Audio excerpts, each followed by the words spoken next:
Là, pour le moment, ça va.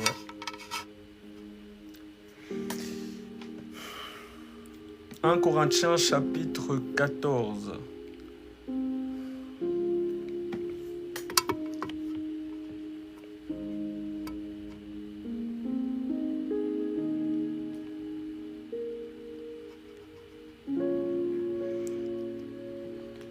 On nous dit dans 1 Corinthiens 14, verset 1, « Recherchez la charité, aspirez aussi aux dons spirituels, mais surtout à celui de la prophétie. En effet, celui qui parle en langue ne parle pas aux hommes, mais à Dieu, car personne ne le comprend, et c'est en esprit qu'il dit des mystères. » Donc le parler en langue, c'est un don. C'est un don. Voilà pourquoi on nous dit dans 1 Corinthiens chapitre 12, je bifurque en même temps, 1 Corinthiens chapitre 12, on nous dit au verset 29, au verset 27, « Vous êtes le corps de Christ et vous êtes ses membres. Chacun pour sa part. » C'est-à-dire qu'on a tous reçu un don, chacun pour sa part. Selon aussi sa proportion. C'est-à-dire que quelqu'un peut avoir reçu 10% du don de prophétie, un autre peut avoir reçu 20%, un autre 30%. Donc, chacun a reçu aussi un don, chacun aussi pour sa part. Voilà pourquoi il peut y avoir des personnes qui ont le don de vision, ils sont 3, mais ça va différer. C'est-à-dire qu'il y en a un qui peut voir beaucoup plus poussé, d'autres qui vont voir avec moins d'intensité. Donc, c'est des dons. Et chacun a reçu des dons. Et nous devons tous exercer dans nos dons. C'est-à-dire, le Seigneur ne doit pas nous trouver stériles. On doit tous exercer. On ne doit pas attendre que le Saint-Esprit nous saisit pour exercer nos dons. Non, ça c'est un mensonge que les gens ont prêché. On doit exercer nos dons. Pour ceux qui ont reçu ce don-là. Vous êtes le corps de Christ et vous êtes ses membres, chacun pour sa part. Et Dieu a établi dans l'Église premièrement des apôtres, secondement des prophètes, troisièmement des docteurs, ensuite ceux qui ont le don des miracles, puis ceux qui ont le don de guérir, de secourir, de gouverner, de parler diverses langues. Tous sont-ils apôtres? Non. Tous ne sont pas apôtres dans le corps. Tous sont-ils prophètes? Ben non, tout le monde n'est pas prophète dans le corps. Donc dans le corps, il n'y a pas que l'œil. Il faut qu'il y ait l'œil, la main, les pieds, les doigts, tout. Tous ne doivent pas être l'œil. Tous ne peuvent pas être la bouche. Chacun a reçu un don. Et le Seigneur viendra redemander à chacun selon ce qu'il a reçu. Il va nous demander des comptes. Et Dieu a établi dans l'Église premièrement des apôtres, secondement des prophètes, troisièmement des docteurs, ensuite ceux qui ont le don des miracles, puis ceux qui ont les dons de guérir, de secourir, de gouverner, de parler diverses langues. Tous sont-ils apôtres? Tous sont-ils prophètes? Tous sont-ils docteurs? Tous ont-ils le don des miracles? Tous ont-ils le don des guérisons? Tous parlent-ils en langue? Tous interprètent-ils? Donc, chacun a reçu son don. Et ce n'est pas tout le monde qui a reçu le don de parler en langue. Ce n'est pas tout le monde qui a reçu le don d'interprétation. Ce n'est pas tout le monde qui a reçu le don de prophétie. Mais on doit tous aspirer au don spirituel. Et on aspire au don spirituel pas pour sa gloire en disant « Oh, j'ai plein de dons ». Non, pour l'édification des saints. C'est-à-dire que c'est la charité qui te pousse à chercher les dons. C'est l'amour. C'est-à-dire que tu regardes, tu dis « Mais Seigneur, mais il y a trop de gens malades. Seigneur, donne le don de guérison. » C'est l'amour qui te pousse à chercher les dons. C'est pas la paresse. C'est l'amour.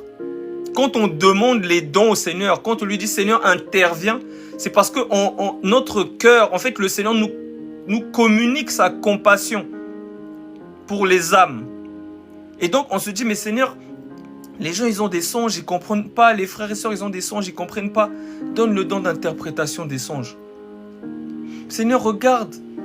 Donc, en fonction des besoins, lorsqu'on a la charité, parce que la charité ne regarde pas à elle-même, elle regarde aux autres.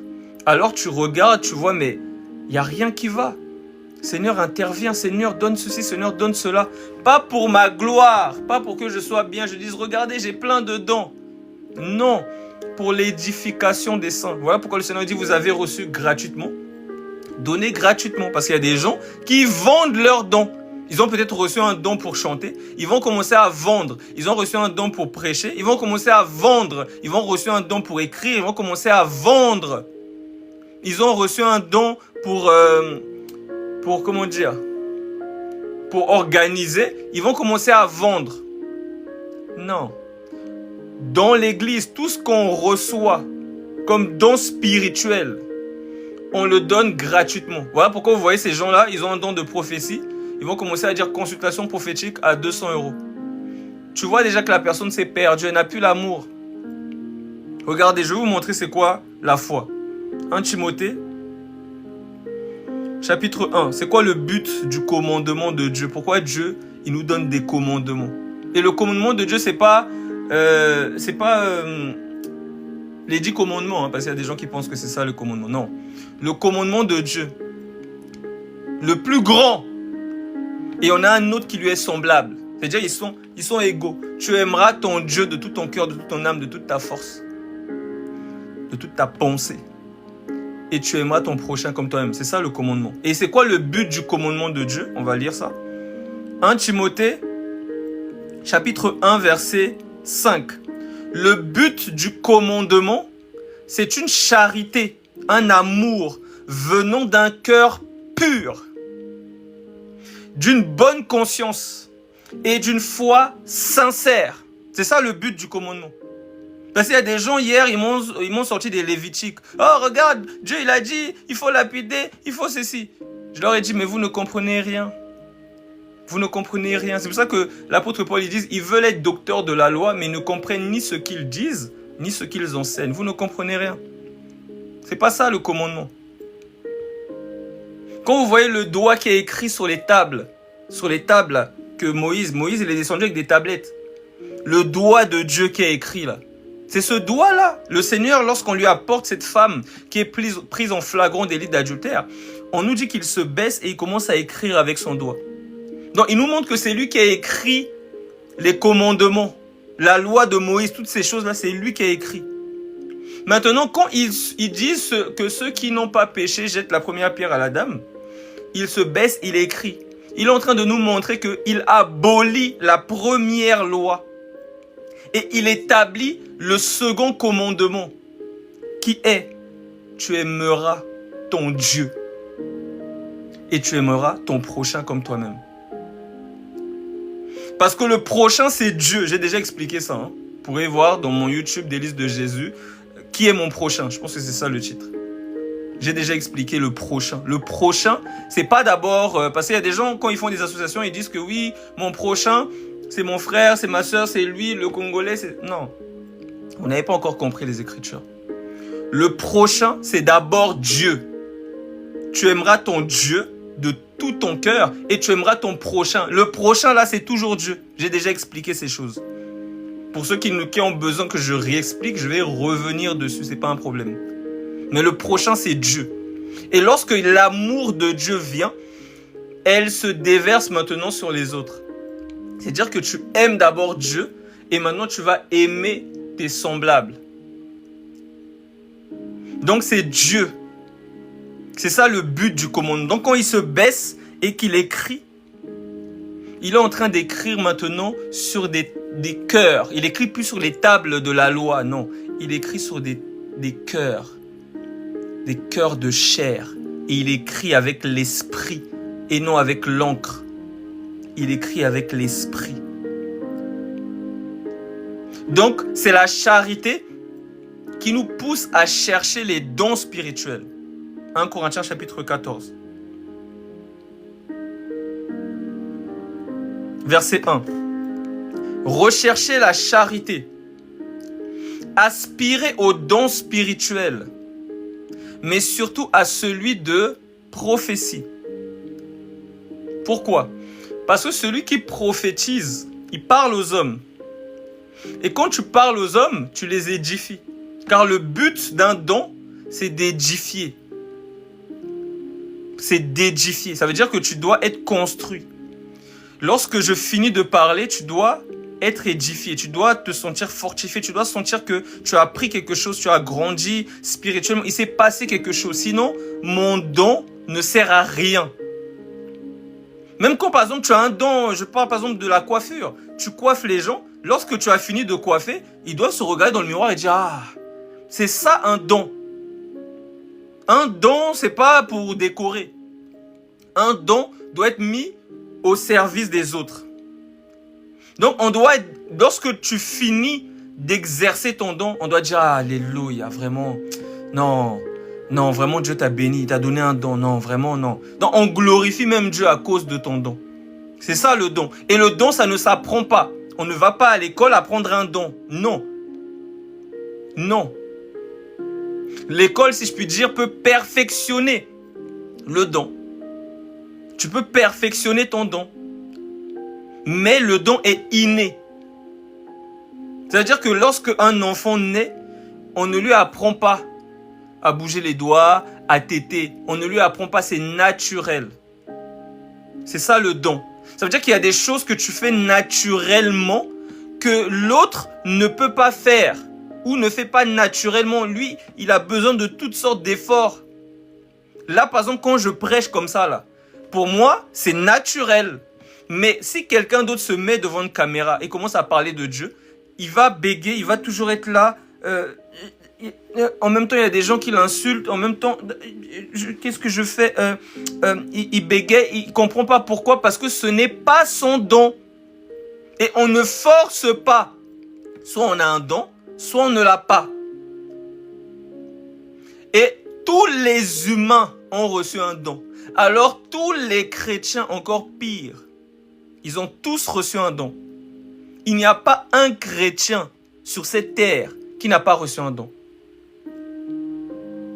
Si tu dis, ah mais moi, je sais seulement faire des business. Moi je sais par exemple quand je vois là, j'arrive dans un quartier par exemple, je dis, ah, là il faudrait peut-être un salon de coiffure.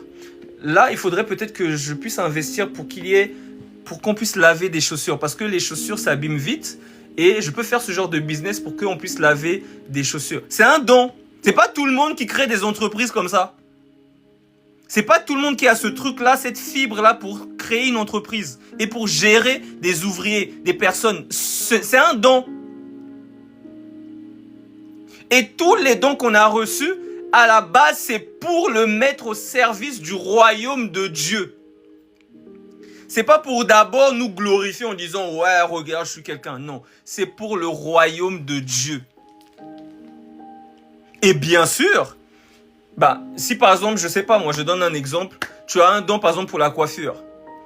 Tu peux coiffer tes frères et sœurs, voilà. Mais tu peux aussi ouvrir un salon de coiffure et les gens viennent, ils payent pour être payés, pour être coiffés. Et en même temps, ton don te sert aussi à avoir de l'argent. Et cet argent-là te sert à subvenir à tes besoins, à ceux de ta famille et aussi aux membres de l'église. Donc, en fait, il n'y a rien pour rien.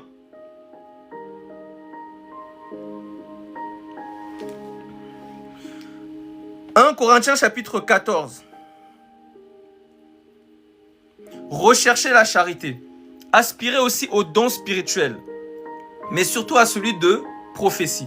En effet, celui qui parle en langue ne parle pas aux hommes, mais à Dieu, car personne ne le comprend et c'est en esprit qu'il dit des mystères. » Oh. Il y a des gens qui disent que le parler en langue, ils disent que le parler en langue, c'est, comment dire, c'est des langues, genre par exemple, ça peut être, quelqu'un va parler en anglais, il va parler en russe, etc. Ils disent ça, ils disent que c'est ça, c'est le parler en langue, c'est ce qui s'est passé dans Actes chapitre 2. C'est le Seigneur te donne la faculté de parler russe, japonais, etc. pour que les gens, pour aller évangéliser partout. Mais le problème, c'est que tout ce qu'ils ont dit là, ça tombe en ruine. Ça tombe en ruine comment? Lorsqu'on nous lit ce passage, en effet, celui qui parle en langue ne parle pas aux hommes, mais à Dieu, Car personne ne le comprend, ni le japonais, ni le russe, ni le congolais, ni personne, ni le français, personne ne le comprend. Car c'est en esprit qu'il dit des mystères.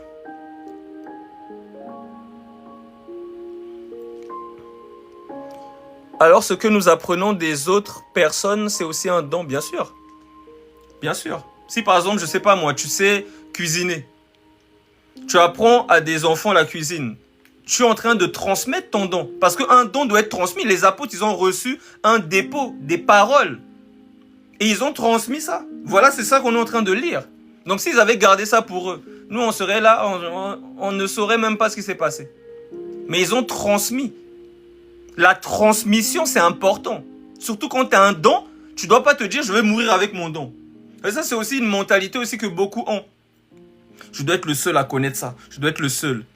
Non. Allez et faites de toutes les nations. C'est-à-dire que tu dois communiquer ce que tu as reçu de Dieu. Tu ne dois pas être un radin. Tu dois communiquer aux autres. Tu dois transmettre. Oui, mais le don que les autres, qu'il te transmet, vient du Saint-Esprit. J'ai pas compris la phrase. Mais en tout cas, par rapport aux dons, si je puis dire, on va dire physiques, etc., bien sûr que c'est transmissible. Et même les dons spirituels aussi, c'est transmissible. Mais ça, j'en parlerai plus tard. Donc, les dons, on doit transmettre. Lorsqu'on reçoit quelque chose, on doit transmettre. Vous allez voir, il y a des gens qui disent par exemple que quand un ancien, donc un vieillard en Afrique meurt, c'est toute une bibliothèque qui brûle. Mais comment la bibliothèque brûle? Normalement, le vieillard, il aurait dû transmettre ce qu'il a reçu. Pourquoi il meurt avec ce qu'il a reçu? Il doit faire asseoir tous les jeunes du quartier et transmettre. Comment ça, un vieux qui meurt, c'est une bibliothèque qui brûle? Mais normalement, les gens devraient lire le livre. Comment la bibliothèque a brûlé? Comment la bibliothèque était fermée? Donc, il y a un truc qui ne va pas. Il faut qu'il y ait la transmission. Donc, dans tous les pays, dans tous les peuples, il y a toujours eu cette transmission. Qu'elle soit orale ou qu'elle soit écrite, il y a toujours eu ce souci-là de transmettre les valeurs à la génération suivante. Vous allez voir que ça, je suis désolé un peu pour mon peuple africain, mais c'est des valeurs que les Africains n'ont pas trop. Non, pas trop. C'est-à-dire, je parle plus par rapport à... Je sais pas moi, vous allez voir que quelqu'un, par exemple, il peut arriver avant même qu'il naisse, on a déjà fait un compte épargne. On a déjà mis de l'argent. Chaque mois, on met. Pour que cet enfant-là, lorsqu'il vienne même au monde, il a déjà un capital. Lorsqu'il va à l'école, en primaire, tout ça, son capital grandit, etc. Afin qu'il puisse faire des études, afin qu'il puisse être autonome, afin qu'il puisse avoir une maison, etc., etc. Mais ces choses-là, beaucoup n'ont pas ça. Ils n'ont pas compris que il y a ce souci-là de la génération suivante. Il faut la préparer. Il faut l'enseigner. Il faut l'enseigner les rudiments de la parole de Dieu. La génération suivante, c'est les hommes de demain. C'est les chrétiens de demain. Donc, il n'y a rien qu'on apprend qu'on doit garder pour nous. Bien sûr, on apprend de tout le monde. Tout le monde, même les païens, même les gens qui ne croient pas en Dieu. C'est Dieu qui les a créés. Ils ont un don, ils ont reçu quelque chose. Il y a beaucoup de pays. Quand nous tous on est partis à l'école, est-ce que la plupart des professeurs c'était des chrétiens? Il y en a qui ne croyaient pas en Dieu. Mais ils nous ont enseigné, on a appris les mathématiques, etc. C'est important. Il y a des gens, on leur dit il ne faut pas aller à l'école, ça ne sert à rien d'aller à l'école. Mais c'est une bêtise profonde. Tu dois aller à l'école, tu dois t'instruire, tu dois te soucier de connaître des choses.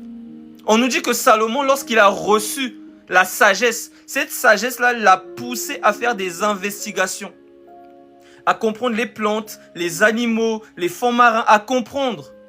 Donc la sagesse de Dieu te pousse à faire des recherches, à être curieux. À être curieux. tu commences à te dire, mais attends, Dieu, tu as créé l'eau. Alors tu vas faire des recherches sur l'eau. Tu te rends compte que l'eau, c'est tellement profond. C'est inodore. C'est incolore. Donc, ça n'a pas d'odeur. Ça n'a pas de couleur. Ça change d'état. Ça peut être liquide. Ça peut être gazeux. Ça peut être solide. Tout ça, c'est des caractères de Dieu. Ça absorbe la couleur. Ça veut dire que si par exemple le ciel est bleu, l'eau, tu vas regarder, ça va être bleu. S'il fait nuit, ça va être noir. Donc, ça n'a même pas de couleur. Ça s'adapte. Tout ça, c'est des enseignements. Donc, tu ne peux pas dire j'ai le Saint-Esprit et tu ne cherches pas à comprendre la création, à comprendre les hommes, leur âme, là, comment ils réfléchissent, comment ils pensent. En fait, tu ne peux pas être stérile, c'est impossible. Dieu a donné un don à chaque être humain. À chaque être humain. Même si tu as juste de l'argent, tu vas dire, moi j'ai seulement l'argent. L'argent, c'est un don. C'est un don de Dieu. Je lis cette écriture.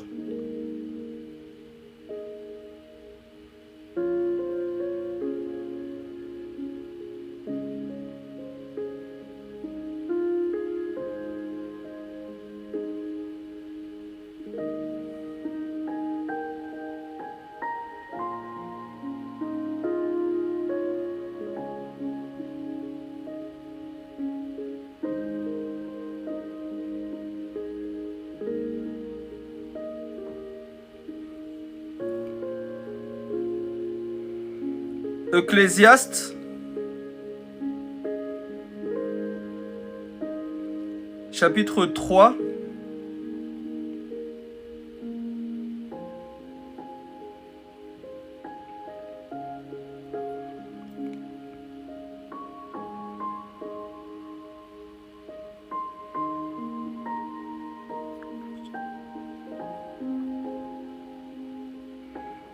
On nous dit au verset 12. J'ai reconnu qu'il n'y a de bonheur pour eux qu'à se réjouir, à se donner du bien-être pendant leur vie.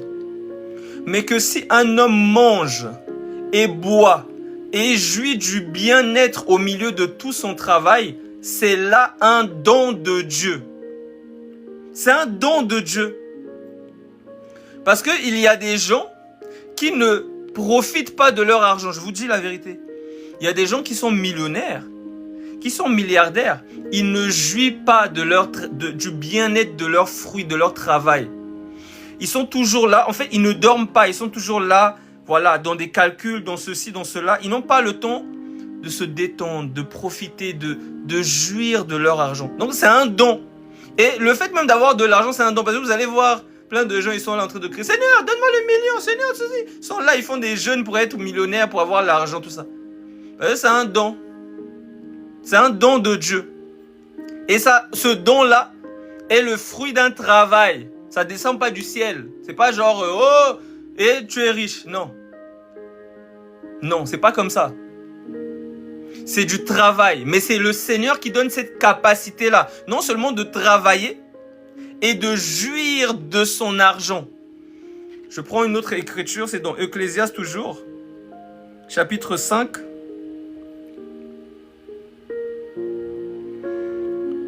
Au verset 18. Mais si Dieu a donné à un homme des richesses et des biens, s'il l'a rendu maître d'en manger, d'en prendre sa part et de se réjouir au milieu de son travail, c'est là un don de Dieu. Alléluia. C'est un don de Dieu. Donc d'avoir des richesses, c'est un don. On a tous, comme je le disais, on a tous reçu du Seigneur. On a tous reçu un don. Vous allez voir dans Luc,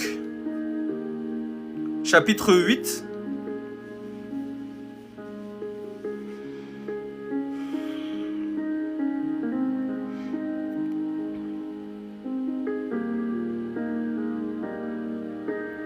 Luc chapitre 8,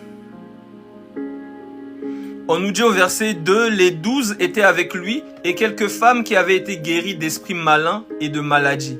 Marie dite de Magdala, de laquelle étaient sortis 7 démons.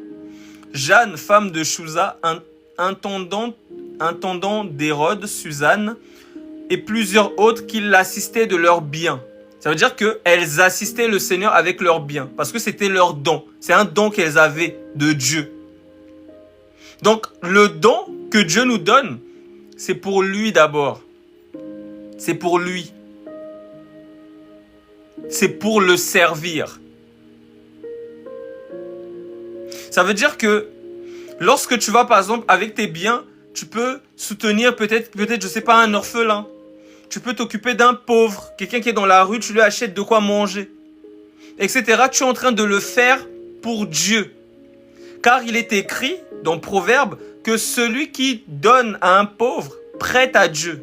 Je lis cette écriture. Je crois que c'est dans Proverbe 18.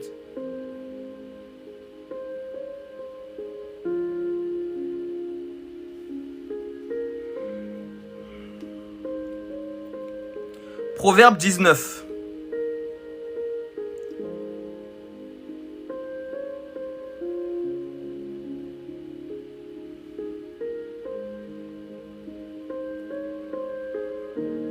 Au verset 17, on nous dit « Celui qui a pitié du pauvre prête à l'Éternel qui lui rendra selon son œuvre. » Donc celui qui a pitié du pauvre, lorsqu'il lui donne, il prête à Dieu. Et il sait que Dieu est le rémunérateur, c'est-à-dire il a dit qu'il revient. Et il vient rendre à chacun selon ses œuvres. Et il ne donne pas seulement au jour du jugement, mais il donne aussi même dans la vie présente. Je vous donne une écriture.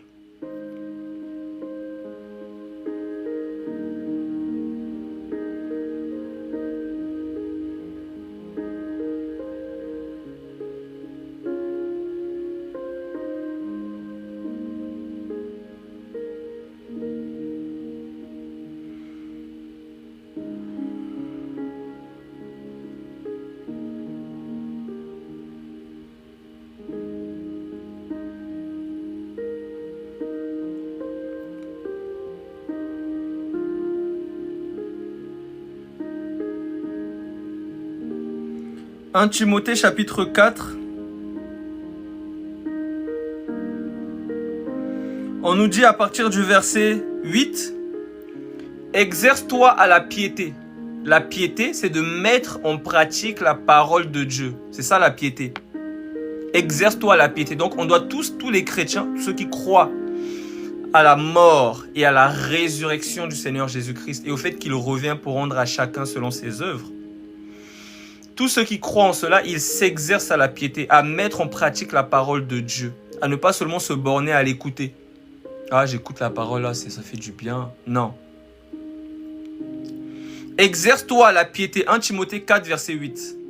Exerce-toi à la piété car l'exercice corporel est utile à peu de choses. On n'a pas dit est utile à rien, est utile à peu de choses. Tandis que la piété est utile à tout. Ayant la promesse de la vie présente et de celle à venir. Donc le Seigneur nous donne même dans la vie présente et dans celle à venir. Voilà pourquoi lorsqu'on demande au Seigneur, on lui dit « Seigneur, j'ai tout abandonné, j'ai tout laissé. Qu'est-ce que je vais recevoir ?» Je prends cette écriture.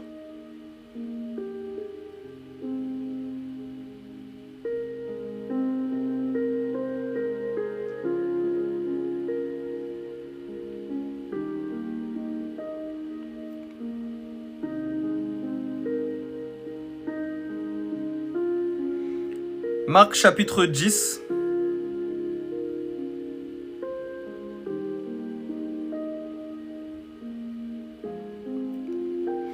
Au verset 28, Pierre se mit à lui dire « Voici, nous avons tout quitté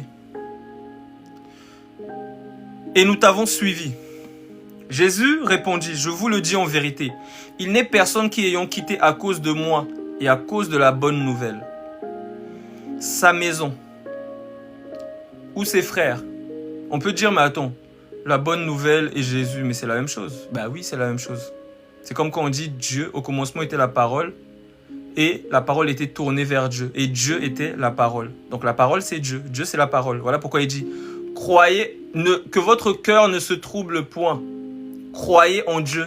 Croyez aussi en moi, parce que je suis Dieu. Jésus répondit, je vous le dis en vérité, il n'est personne qui ayant quitté à cause de moi et à cause de la bonne nouvelle, sa maison, ou ses frères, ou ses sœurs, ou sa mère, ou son père, ou ses enfants, ou ses terres, ne reçoivent au centuple, présentement dans ce siècle-ci, des maisons, des frères, des sœurs, des mères, des enfants, des terres, avec des persécutions. Et dans le siècle à venir, la vie éternelle. Donc, la rémunération, elle est dans cette vie-là et dans la vie éternelle. Voilà pourquoi l'apôtre Paul dit, je souhaite que tu prospères à tous égards comme prospère l'état de ton âme. Donc, la piété, elle n'est pas là pour que nous vivons en tant que comme des mendiants. Non. Le Seigneur est fidèle. Il est fidèle. Mais tout ce qu'il attend de son peuple, c'est qu'il mette en pratique la parole. Parce que les gens ne mettent pas en pratique la parole de Dieu. Ils sont là, ils tombent, ils se relèvent, ils tombent, ils se relèvent, ils tombent, ils se relèvent, ils tombent, ils se relèvent. Ils disent qu'ils mettent la parole. Non, le Seigneur veut de la constance. Il veut une décision ferme, du cœur. Car c'est du cœur que l'on se repent. Voilà pourquoi vous entendez souvent cette phrase, donne ton cœur à Jésus. Le cœur. Le Seigneur veut tout de nous. Il veut une vie qui est consacrée, qui est sérieuse. Il veut pas du 10%, du 30%.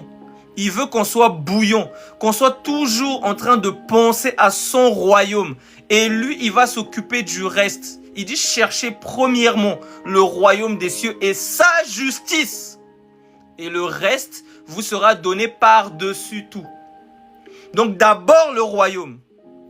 Tu t'occupes des problèmes du Seigneur. Tu t'occupes de ce qui le dérange, qui dérange son âme, qui l'inquiète. Tous les jours, il est inquiet à cause des âmes. C'est parce que les gens ne connaissent pas Jésus. Ils disent qu'ils aiment Jésus, ils ne le connaissent pas. Quand tu connais Jésus, tu sais ce qui l'inquiète, tu sais ce qui l'oppresse. Il n'est pas bien. Il y a une chose qui le tourmente, c'est le salut. Parce qu'il est mort pour l'humanité. Et les gens vivent n'importe comment. Ils ne font aucun cas de lui. Alors il dit, qui enverrai-je? Qui enverrai-je? Il veut des vases disponibles pour parler, pour interpeller. Mais ces vases-là, voilà ce qu'il dit. Je prends cette écriture. 2 Timothée chapitre 2, verset 15.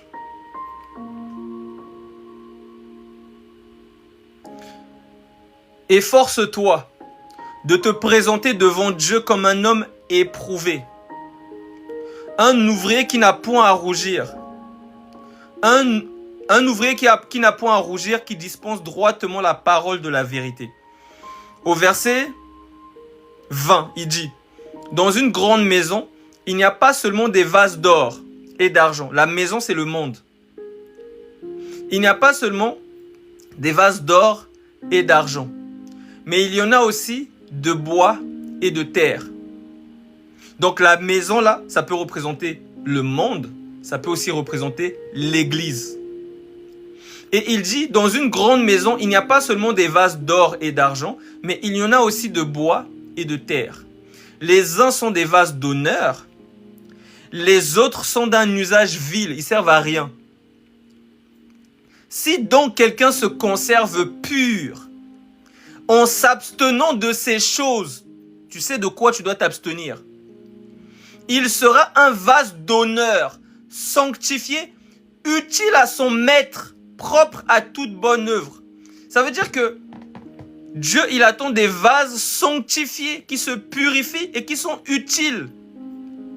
Si quelqu'un vit dans le désordre, il tombe, il se relève, il tombe, il se relève, il n'est pas utile. Il n'est pas réveillé. Comment il va réveiller les autres? Alors le Seigneur, il attend quelqu'un, parce qu'il a dit, celui qui veut me suivre, il faut qu'il renonce à lui-même. Il nous a pas pris en traître. Il a parlé clairement. Il a dit, ceux qui veulent me suivre, ils doivent renoncer à eux-mêmes. Je lis cette écriture. Parce que tout le monde est chrétien de nos jours. Je vous dis, tout le monde est chrétien, tout le monde, ouais, je suis enfant de Dieu. Tout le charabia qu'on entend souvent, je suis enfant de Dieu, voilà. Voilà. Matthieu chapitre 16, verset 24. Alors Jésus dit à ses disciples, si quelqu'un veut venir après moi, qu'il renonce à lui-même, qu'il se charge de sa croix et qu'il me suive.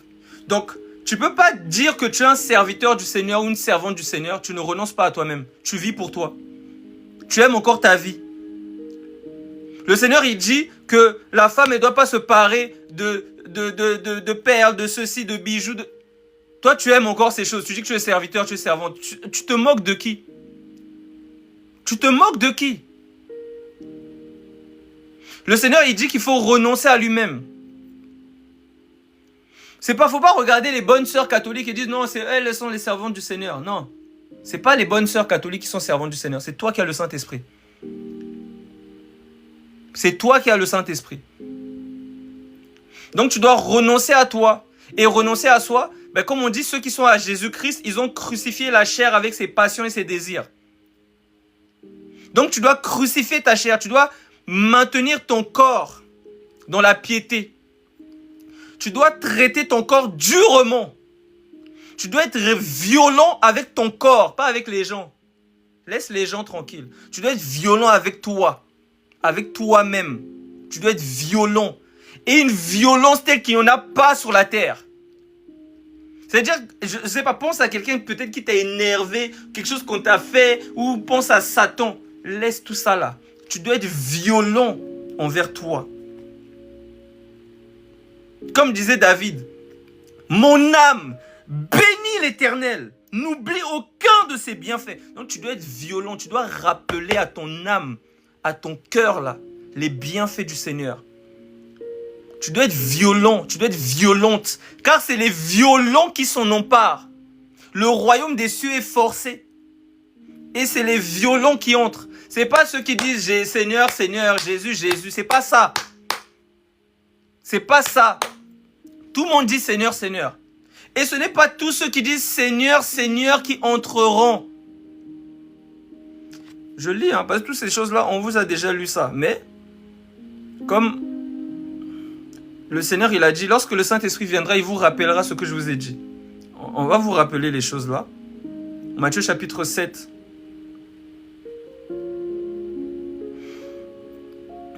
Verset 22. Plusieurs me diront en ce jour-là, Seigneur, Seigneur, n'avons-nous pas prophétisé par ton nom? N'avons-nous pas chassé des démons par ton nom? Et n'avons-nous pas fait beaucoup de miracles par ton nom? Donc, lorsque le Seigneur va venir pour juger, eux, ils vont venir fièrement. Ah, on a fait ci, on a fait ça, Seigneur. Regardez la réponse. Ça doit te remettre en question. Ça doit tous nous remettre en question devant l'Éternel, parce qu'il ne fait exception de personne. Il a dit, si tu es tiède, je te vomirai de ma bouche. C'est pas une parabole. C'est pas une parabole. Tu peux être chrétien, tu as le Saint-Esprit aujourd'hui. Demain, il te rejette, il te vomit, parce que tu ne veux pas de sa parole. Ok. Plusieurs me diront en ce jour-là, Seigneur, Seigneur, n'avons-nous pas prophétisé par ton nom? N'avons-nous pas... Parce que les gens, ils veulent des tremblements de terre, des grosses voix qui leur disent, oh, calme, arrête de faire ci. La parole, elle est là. Vous cherchez quoi? La parole, elle est là. Vous cherchez quoi? Vous voulez quoi? Pourquoi vous voulez tout le temps qu'on crie, qu'on ceci? La parole, elle est là. Le Seigneur, c'est pas parce qu'il a parlé doucement que lorsqu'il va venir, il va pas te dire doucement, arrière de moi, je ne t'ai jamais connu, toi qui commets l'iniquité. Il va te dire ça avec la plus grande douceur, mais tu vas aller en enfer avec douceur. C'est pas une parabole. Il y a des gens, il va leur dire d'aller en enfer, dans la simplicité, il va même pas crier. Il va dire, va en enfer. Je lis. Matthieu 7, 22. Plusieurs me diront en ce jour-là, Seigneur, Seigneur, N'avons-nous pas prophétisé par ton nom? N'avons-nous pas chassé des démons par ton nom? N'avons-nous pas fait beaucoup de miracles par ton nom? Alors je leur dirai ouvertement, je ne vous ai jamais connu. Retirez-vous de moi, vous qui commettez l'iniquité. L'iniquité, c'est désobéir à la parole du Seigneur. Parce qu'il y a des gens qui vous ont dit l'iniquité, c'est ne pas répéter fidèlement les paroles des apôtres. Ça, c'est des bêtises, ça. Ça, c'est des grosses bêtises. Parce que même un perroquet, là, j'attrape un perroquet dehors. Je lui fais écouter la Bible. Je lui dis répète. Il va répéter. C'est ça qu'il va faire. Vous vous moquez de qui? Vous jouez avec qui, vous? Ces gens-là, il faut les fouetter. Tous ces serviteurs inutiles-là, il faut les fouetter. On ne se moque pas de Dieu. Le fruit, quand on dit, vous les reconnaîtrez à leurs fruits. Le fruit, c'est la parole et la parole, on doit la mettre en pratique. Le fruit, c'est pas répéter la parole, tu répètes, bah. Tout le monde sait parler. Tout le monde sait dire. Tout le monde sait lire un verset. Mais le Seigneur veut des cœurs brisés. Des cœurs repentants. Il a dit, sauvez-vous de cette génération perverse et corrompue. C'est ce qu'il a dit. Shalom, mon frère Mourinho. C'est ce qu'il a dit. Sauvez-vous de cette génération qui est pleine d'iniquité. Mais non. Donc tout le monde vit dans le désordre. On est tous sauvés. On va tous aller au paradis. C'est pas un problème. Mais on ne se moque pas de Dieu. Je répète. Matthieu 7, 22. Plusieurs me diront ce jour-là, Seigneur, Seigneur, n'avons-nous pas prophétisé par ton nom? N'avons-nous pas chassé des démons par ton nom? N'avons-nous pas fait beaucoup de miracles par ton nom? Alors je leur dirai ouvertement, je ne vous ai jamais connu. Retirez-vous de moi, vous qui commettez l'iniquité.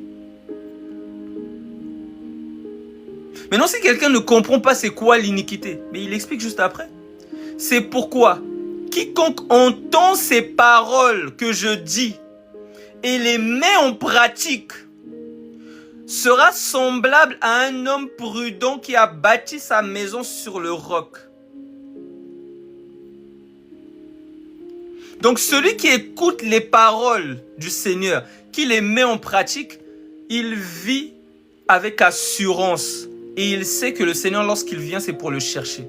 Maintenant, c'est quoi la définition de l'iniquité? Mais quiconque entend ces paroles que je dis et ne les met pas en pratique sera semblable à un homme insensé qui a bâti sa maison sur le sable. La pluie est tombée. Les torrents sont venus. Les vents ont soufflé et ont battu cette maison. Elle est tombée. Et sa ruine a été grande. Sa ruine a été grande. Donc, des fois vous allez aller dans des assemblées. On va vous dire, toi tu es un serviteur du Seigneur. Toi tu es une servante du Seigneur. Ça va tellement vous gonfler. Vous allez croire que tout c'est bon. C'est réglé. Je suis un serviteur du Seigneur, alors je peux vivre n'importe comment. Je vais vous lire une écriture. Je vais vous lire une écriture. Romains, chapitre 14, verset 1. Faites accueil à celui qui est faible dans la foi et ne discutez pas sur les opinions. Tel croit pouvoir manger de tout, tel autre qui est faible ne mange que des légumes, que celui qui mange ne méprise point celui qui ne mange pas. Parce que la personne est encore faible dans la foi, accueillez cette personne et instruisez-la. Ne la méprisez pas, ne la rejetez pas. Tel pense que le dimanche c'est le jour du Seigneur. Tel autre pense que tous les jours sont les jours du Seigneur. Ne méprise pas la personne qui est faible dans la foi, qui pour elle le dimanche c'est le jour du Seigneur. Accueille-la. Maintenant il faut qu'elle soit enseignée afin qu'elle ne reste pas faible dans la foi. Car la foi vient de ce qu'on entend vient de la parole. Donc l'enseignement de l'esprit. Tel croit pouvoir manger de tout, tel autre qui est faible ne mange que des légumes. Que celui qui mange ne méprise point celui qui ne mange pas. Et que celui qui ne mange pas ne juge point celui qui mange, car Dieu l'a accueilli. Qui es-tu toi qui juges un serviteur d'autrui? Ah, vous venez d'apprendre une chose. La personne qui est venue là, qui mange des légumes, qui est peut-être faible dans la foi, On te dit que c'est un serviteur du Seigneur. Parce que les gens, ils ont toujours cru qu'on parlait du pasteur, de l'apôtre, de je sais pas quoi. Les enfants du Seigneur qui croient en lui, ce sont des serviteurs. Ça veut dire qu'ils doivent tous exercer un service pour le Seigneur. C'est ça, être un serviteur. Donc quand on vous dit par exemple, je sais plus moi, Junia ou je sais plus qui, la diaconesse. Diaconesse, c'est une servante. Nous sommes tous des serviteurs et des servantes du Seigneur Jésus-Christ. Maintenant, chacun a reçu des dons, d'autres ont reçu des ministères, des opérations, chacun a reçu.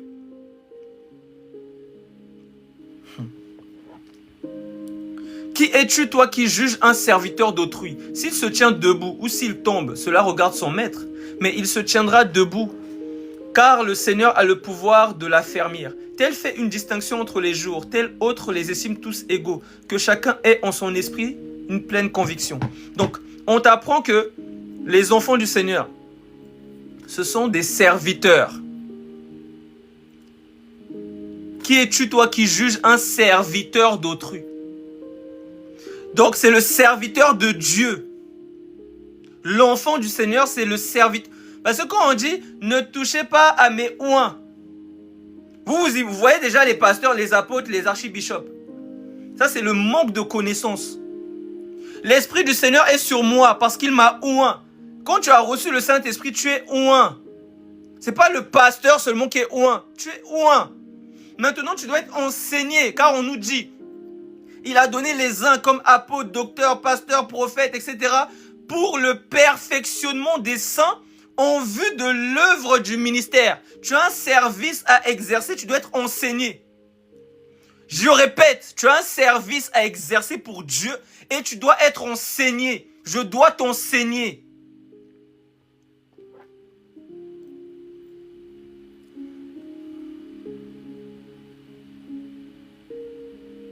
« 2 Timothée chapitre 3, verset 16.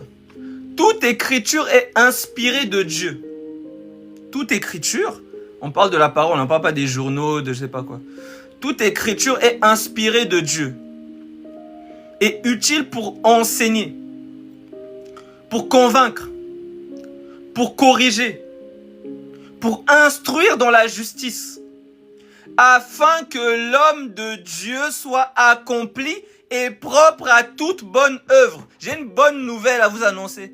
Vous qui avez reçu, vous qui avez cru, vous qui croyez au Seigneur Jésus-Christ, vous qui attendez son avènement, vous êtes des serviteurs du Seigneur, vous êtes des hommes et des femmes de Dieu.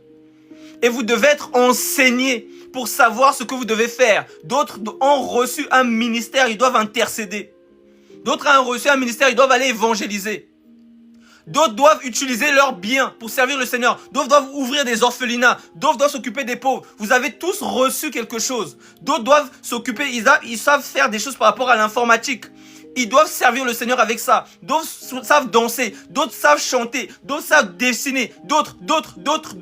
On doit vous enseigner. D'autres ont le don de guérison. On doit t'enseigner afin que quand tu guéris les malades, tu commences pas à leur prêcher des bêtises. À leur dire des bêtises. Parce que les gens ne comprennent pas. Ils ont reçu un don de guérison ou un don de prophétie. Ministère prophétique.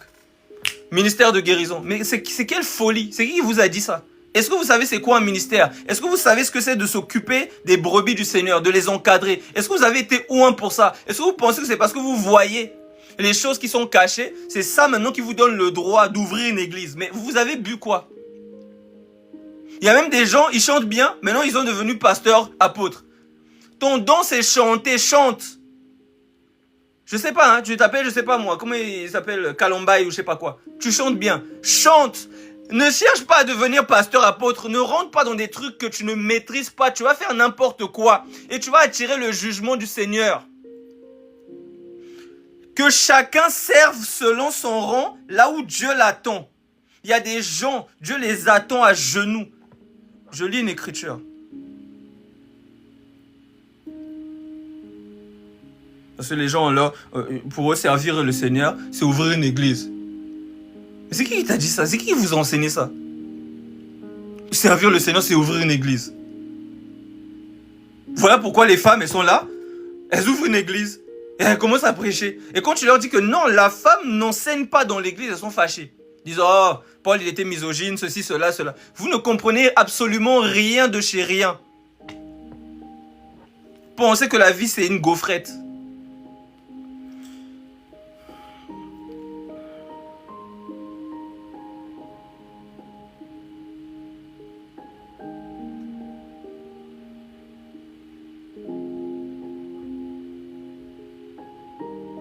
Luc chapitre 2, verset 36. Il y avait aussi une prophétesse. Elle était prophétesse. Regardez. Il y avait aussi une prophétesse Anne, fille de Phanuel, de la tribu d'Azer. Elle était fort avancée en âge. Et elle avait vécu 7 ans avec son mari depuis sa virginité. Restée veuve et âgée de 84 ans, elle ne quittait pas le temple et elle servait Dieu nuit et jour dans le jeûne et dans la prière. C'est-à-dire que servir Dieu, c'est pas forcément on te voit. Parce qu'on regarde le corps. Les membres les plus importants du corps humain sont cachés. Est-ce que tu vois le cœur? Est-ce que tu vois le cerveau? Est-ce que tu vois tes poumons? Mais c'est eux qui travaillent. C'est pas la barbe là qu'on voit. C'est eux qui travaillent. C'est pas la bouche d'abord, car c'est de l'abondance du cœur que la bouche parle. S'il n'y a pas des intercesseurs, les prédicateurs sont vides, ils n'ont rien. Voilà pourquoi vous êtes tellement mal enseigné. Vous dites non, c'est le pasteur qui doit prier pour moi. Tellement tu ne connais pas ton identité, tu t'attends à ce que ce soit le pasteur qui prie pour toi, alors que tu dois prier pour le pasteur. Tu dois prier pour l'homme de Dieu. Parce que c'est toute une équipe. C'est ce qu'on appelle l'armée de l'Éternel, l'Église. Et chacun doit exercer selon là où le Seigneur l'attend. Donc, voilà pourquoi l'apôtre Paul disait « Priez pour moi, afin qu'il me soit donné lorsque j'ouvre la bouche, de faire connaître les mystères de l'Évangile. » Donc, il n'y a personne qui doit se glorifier dans cette histoire. Tout, c'est le Saint-Esprit qui travaille. Il est caché, hein, tu ne le vois pas. C'est lui le big boss. Le Saint-Esprit. Le Seigneur Jésus-Christ. Pour ceux qui ne savent pas, le Saint-Esprit, c'est Jésus. Donc, nous avons tous reçu. Parce qu'il y a des gens qui disent, non, le pasteur, il doit prier pour moi. Maintenant, quand leurs pasteurs vont partir en cacahuète, ils vont dire, ah, regardez, encore un faux homme de Dieu, il est parti. Mais tu ne priais jamais pour lui. Tu ne jeûnais jamais pour lui. Maintenant, tu es là, oh, encore un homme de Dieu, ils sont tous pareils, ils partent. Pendant ce temps, toi, tu ne fais que manger, tomber dans toutes sortes de bêtises, d'impudicité, et tu te dis que c'est le pasteur qui doit prier pour toi. Et quand le pasteur va tomber dans l'impudicité, ah, c'est un faux. Mais toi-même, tu es folle. Tu es fou. Tu es folle. C'est d'abord toi qui es faux. Donc, il faut que chacun se réveille. Parce que le Seigneur, il est le chef des armées. Il attend des soldats. Il attend des guerriers, des gens qui sont aguerris, qui travaillent et qui ne sont pas là à se plaindre de leur sort. Oh, moi, ça va pas. Oh, moi, ceci. Ah, moi, cela. Il veut des guerriers. Et on n'entre pas dans une armée quand on est une poule mouillette ou une poule mouillée. Quand on entre dans une armée, c'est pour travailler, c'est pour être des guerriers, c'est pour être solide, c'est pour suivre la cadence. Et c'est pour vaincre l'adversaire, l'ennemi. Car nous n'avons pas à combattre contre la chair et le sang. Il y a des principautés, il y a des autorités. Et ne vous inquiétez pas, leur royaume, il est très très bien organisé. Ils ne sont pas divisés. Satan n'est pas divisé avec lui-même. Les démons ne sont pas divisés entre eux. Chacun, il sait ce qu'il a à faire. Chacun. Non, les gens sont très très très bien organisés. Moi, je vais faire des livres pour dire que l'homme descend du singe. Moi, je vais faire des livres pour parler des choses érotiques. Moi, je vais faire ceci. Moi, je vais faire cela. Moi, je vais aller dans cette maison-là. Je vais hanter tous les habitants de cette maison. Je vais être une maison hantée. Moi, je vais faire ci. Moi, je vais faire ça. Moi, je vais bloquer toute sa famille. Moi, je vais enlever l'intelligence de ses enfants. Moi, je vais faire ci. Moi, je vais faire ça. Moi, je vais les plonger dans l'eau. Pourquoi? Parce qu'ils ne vivent pas dans la parole du Seigneur. Alors, ils sont tous, il y a des brèches partout, il y a des trous partout. Donc je peux rentrer dans leur maison, tous les arracher, les plonger dans les ténèbres. Moi, je vais... Donc, ils sont très très bien organisés. Oh, vous inquiétez pas, hein. Vous inquiétez pas. Ils ne dorment pas. Ils travaillent. Et nous aussi, on ne devrait pas dormir, on devrait travailler. Donc, leur camp là n'est pas divisé. Alors vous, chrétiens, arrêtez de perdre du temps avec les faux débats là. Voilà. Rentrez dans ce... Qu'est-ce que le Seigneur t'a dit? Qu'est-ce qu'il attend de toi? Pourquoi il t'a sorti du monde? Tu crois en Jésus, pourquoi? Tu sers à quoi? Voilà. Il faut t'interroger, il faut l'interroger. Seigneur, si tu m'as sorti d'Égypte, c'est pour te servir dans le désert. Je lis l'Écriture.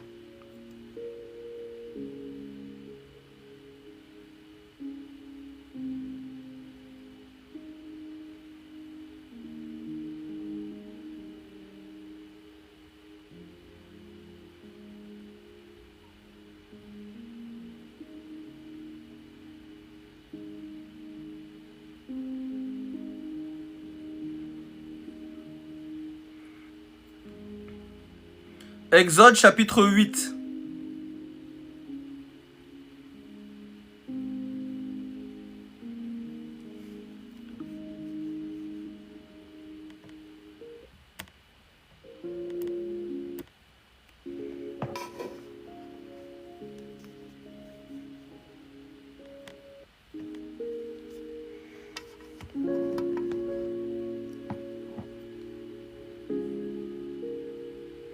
Exode chapitre 8, verset 1. J'espère que vous notez quand même. Hein. L'Éternel dit à Moïse, dis à Aaron, étends ta main. Est-ce que je ne me suis pas trompé de verset? Exode chapitre 8, verset 1.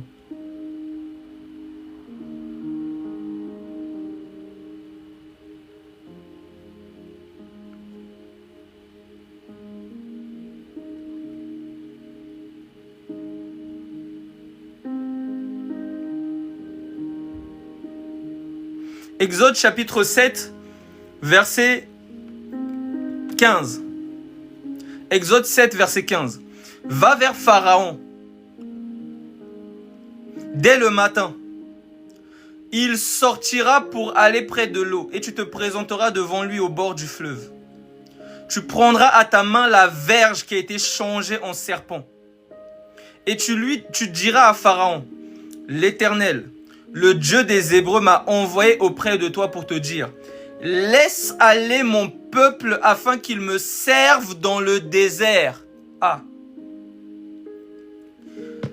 Quand on te sort d'Égypte, c'est pour servir Dieu dans le désert. C'est pas pour se plaindre dans le désert. Ah, je souffre trop. Ah, c'est trop compliqué. Ah, non, j'en ai marre. Ah, ceci. Ah, cela. Non. Si on te sort de l'Égypte, en Égypte là-bas, là, Satan, il te maintenait en esclavage. Parce qu'il y a des gens, ils ont commencé à tellement souffrir dans le désert, ils ont commencé à dire, ah, mais on était bien en Égypte, il y avait les concombres, il y avait ceci. Tu étais esclave. Tu étais esclave. Satan faisait tout ce qu'il voulait de toi, de ta personne. S'il te dit, va coucher avec un tel, tu vas coucher. S'il te dit, va boire l'alcool, tu vas boire. S'il te dit, va faire ci, tu fais toutes les pensées qui t'envoient. Tu étais téléguidé. Esclave. Donc, on t'a sorti de l'esclavage pour que tu sois esclave de Christ. Pour que tu le serves dans le Seigneur. Et son joug est doux. Son fardeau est léger. C'est pas comme l'autre là-bas. C'est pas comme l'autre là-bas. Lui, son fardeau, c'était une montagne sur nous. Son joug, c'était un camion sur nos épaules. Donc, le Seigneur, je répète, Exode chapitre 7, verset 16. Et tu diras à Pharaon, l'Éternel, le Dieu des Hébreux, m'a envoyé auprès de toi pour te dire, laisse aller mon peuple, afin qu'il me serve dans le désert. Et voici, jusqu'à présent, tu n'as point écouté. Donc, on te sort d'Égypte pour que tu serves le Seigneur dans le désert. C'est pas pour te plaindre. Parce que dans le désert, il fait chaud. C'est compliqué. Il n'y a pas des bâtiments, il n'y a pas des piscines, c'est chaud, c'est compliqué, il faut marcher, c'est difficile. Mais c'est là qu'on doit servir le Seigneur. C'est pas là qu'on doit se plaindre, repartir en arrière, repartir dans tous nos vomis. Non. C'est dans ce lieu-là qu'on doit servir le Seigneur. Ensuite, on va entrer dans Canaan, ce qu'on appelle la vie éternelle, là où coule le lait et le miel. C'est là le repos, c'est là où il va essuyer toutes les larmes de nos yeux, là qu'on a souffert dans le désert. Il va essuyer. Mais pour le moment, c'est la guerre, c'est le combat. Parce que Israël, quand on l'a sorti, vous avez vu toutes les batailles qu'il faisait? Donc c'est la guerre. Et nous n'avons pas à lutter contre la chair et le sang. Parce qu'à l'époque, le combat était physique. Ça exterminait, ça allait dans des villes, etc. Maintenant, le combat est spirituel. C'est nous, on va dans le camp adverse. On extermine et on arrache. Tous ceux qui sont captifs, on les arrache. Et ils viennent dans le royaume pour qu'ils servent le Seigneur avec nous. Personne ne va rester dehors. Personne. Tous, on va les sortir, les arracher. Parce que c'est l'Éternel qui a donné l'ordre.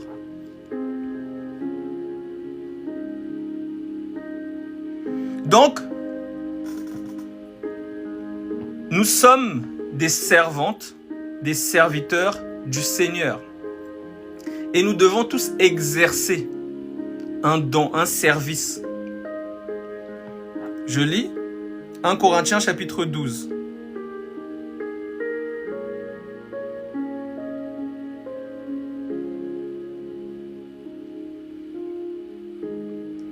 Verset 1. Pour ce qui concerne les dons spirituels, je ne veux pas, frères, que vous soyez dans l'ignorance. Vous savez que lorsque vous étiez païens, vous vous laissiez entraîner vers les idoles muettes, selon que vous étiez conduits. C'est pourquoi je vous déclare que nul, s'il parle par l'Esprit de Dieu, ne dit Jésus est anathème. Anathème veut dire maudit en gros. Et que nul ne peut dire Jésus est le Seigneur si ce n'est par le Saint-Esprit. Il y a diversité de dons, mais le même Esprit. Il y a diversité de dons dans le corps de Christ, mais c'est le même Esprit. Diversité de ministères. Il y a des gens qui disent que il n'y a plus des apôtres, il n'y a plus des docteurs, il n'y a plus... Voilà pourquoi tellement ils n'ont pas cessé de répéter qu'il n'y a plus de docteurs, il n'y a plus ceci. Mais voilà maintenant qu'ils se font appeler docteurs en cachette. Ils essaient de dire non, regardez, Nicodème c'est un docteur de la loi. Donc tu es Nicodème. Donc tellement ils sont bloqués dans leurs mensonges. Au lieu de dire je me suis trompé. Parce que eux ils disaient quoi? Que Éphésiens chapitre 4 verset 11, il a donné les uns apôtres, docteurs, etc. C'était l'accomplissement de Actes chapitre 2. C'était ça. En gros, Actes chapitre 2, là, c'est là qu'il a donné les uns, apôtres, docteurs, etc. C'était ça son discours. Maintenant, son discours là, je détruis ça en 2 secondes. Avec un verset. Et je retourne dans 1 Corinthiens 12. Actes chapitre 13. Dans Acte 2, selon lui, c'est de ça qu'on parle dans Éphésiens chapitre 4. Il a donné les uns, apôtres, docteurs, etc. pour le perfectionnement des saints, etc. Il dit que c'est Acte chapitre 2, c'est là que le Seigneur il a donné ça. Donc, il n'y a plus de docteurs, il n'y a plus d'apôtres, il n'y a plus ceci, il n'y a plus cela. Ça, c'est le baratin que la personne a sorti. Maintenant, je prends une écriture. Acte chapitre 13, verset 1. Il y avait dans l'église d'Antioche des prophètes et des docteurs. Barnabas, Siméon appelé Niger, Lucius de Cyrène, Manaën, qui avait été élevé avec Hérode le tétrarque et Saül. Pendant qu'ils servaient le Seigneur dans leur ministère et qu'ils jeûnaient, le Saint-Esprit dit, mettez-moi à part Barnabas et Paul, pour l'œuvre à laquelle je les ai appelés. Bon, Maïe, j'ai pas le temps. J'ai pas le temps. Hier, j'étais déjà en train de faire les débats avec les kémites. Là, j'ai pas le temps. Je suis en train de parler aux chrétiens. Tu n'es pas content, tu passes ton chemin. On n'est pas obligé d'être d'accord dans la vie. Dans la vie, c'est comme ça. C'est ce qu'on appelle la liberté d'expression. On est tous, chacun, on a des choses. Voilà, toi, peut-être tu crois en Imana ou je sais pas quoi. Tu crois en ceci, tu crois en cela. Tu es libre. Tout ce que moi j'ai à te dire, c'est qu'à la fin, il y a un jugement. Et que le Seigneur Jésus-Christ, c'est lui le Dieu Tout-Puissant, il va juger tout être humain selon leurs œuvres. C'est tout ce que j'ai à te dire. Maintenant, tu n'es pas d'accord avec ça, tu traces ton chemin. Tu vois, sur la Madre, t'as déjà bloqué. Ou elle t'a muté. Donc, Actes chapitre 13, je répète, verset 1. Il y avait dans l'église d'Antioche des prophètes et des docteurs. Barnabas, Siméon appelé Niger, Lucius de Cyrène, Manaën, qui avait été élevé avec Hérode le tétrarque, et Saül. Pendant qu'ils servaient le Seigneur dans leur ministère et qu'ils jeûnaient, le Saint-Esprit dit, « Mettez-moi à part Barnabas et Saül pour l'œuvre à laquelle je les ai appelés. » Leur ministère, apôtres, docteurs, prophètes. Donc les docteurs et les prophètes, là dans Actes chapitre 13, ça s'accomplit où? Agabus, le prophète qui va prophétiser la famine, il sort d'où? Donc, on casse ce genre de bêtises. Et quand vous regardez même dans le grec, il n'y a même pas de comme. Parce que tout le temps, on disait comme apôtre, comme docteur, comme. Quand vous regardez dans le grec, il n'y a même pas. Par exemple, vous regardez la version King James. Ils ont dit, il a donné les apôtres, docteurs, prophètes, etc. Donc quand vous regardez bien, il n'y a même pas le comme. Donc il a plusieurs ministères. Et quelqu'un peut avoir plusieurs ministères. Par exemple, Barnabas, il était prophète, mais il était aussi apôtre. Je vous lis l'écriture. Là, dans cette écriture-là, on nous dit, il y avait dans l'église d'Antioche des prophètes et des docteurs. Barnabas. Donc Barnabas, prophète, docteur. Je lis notre écriture.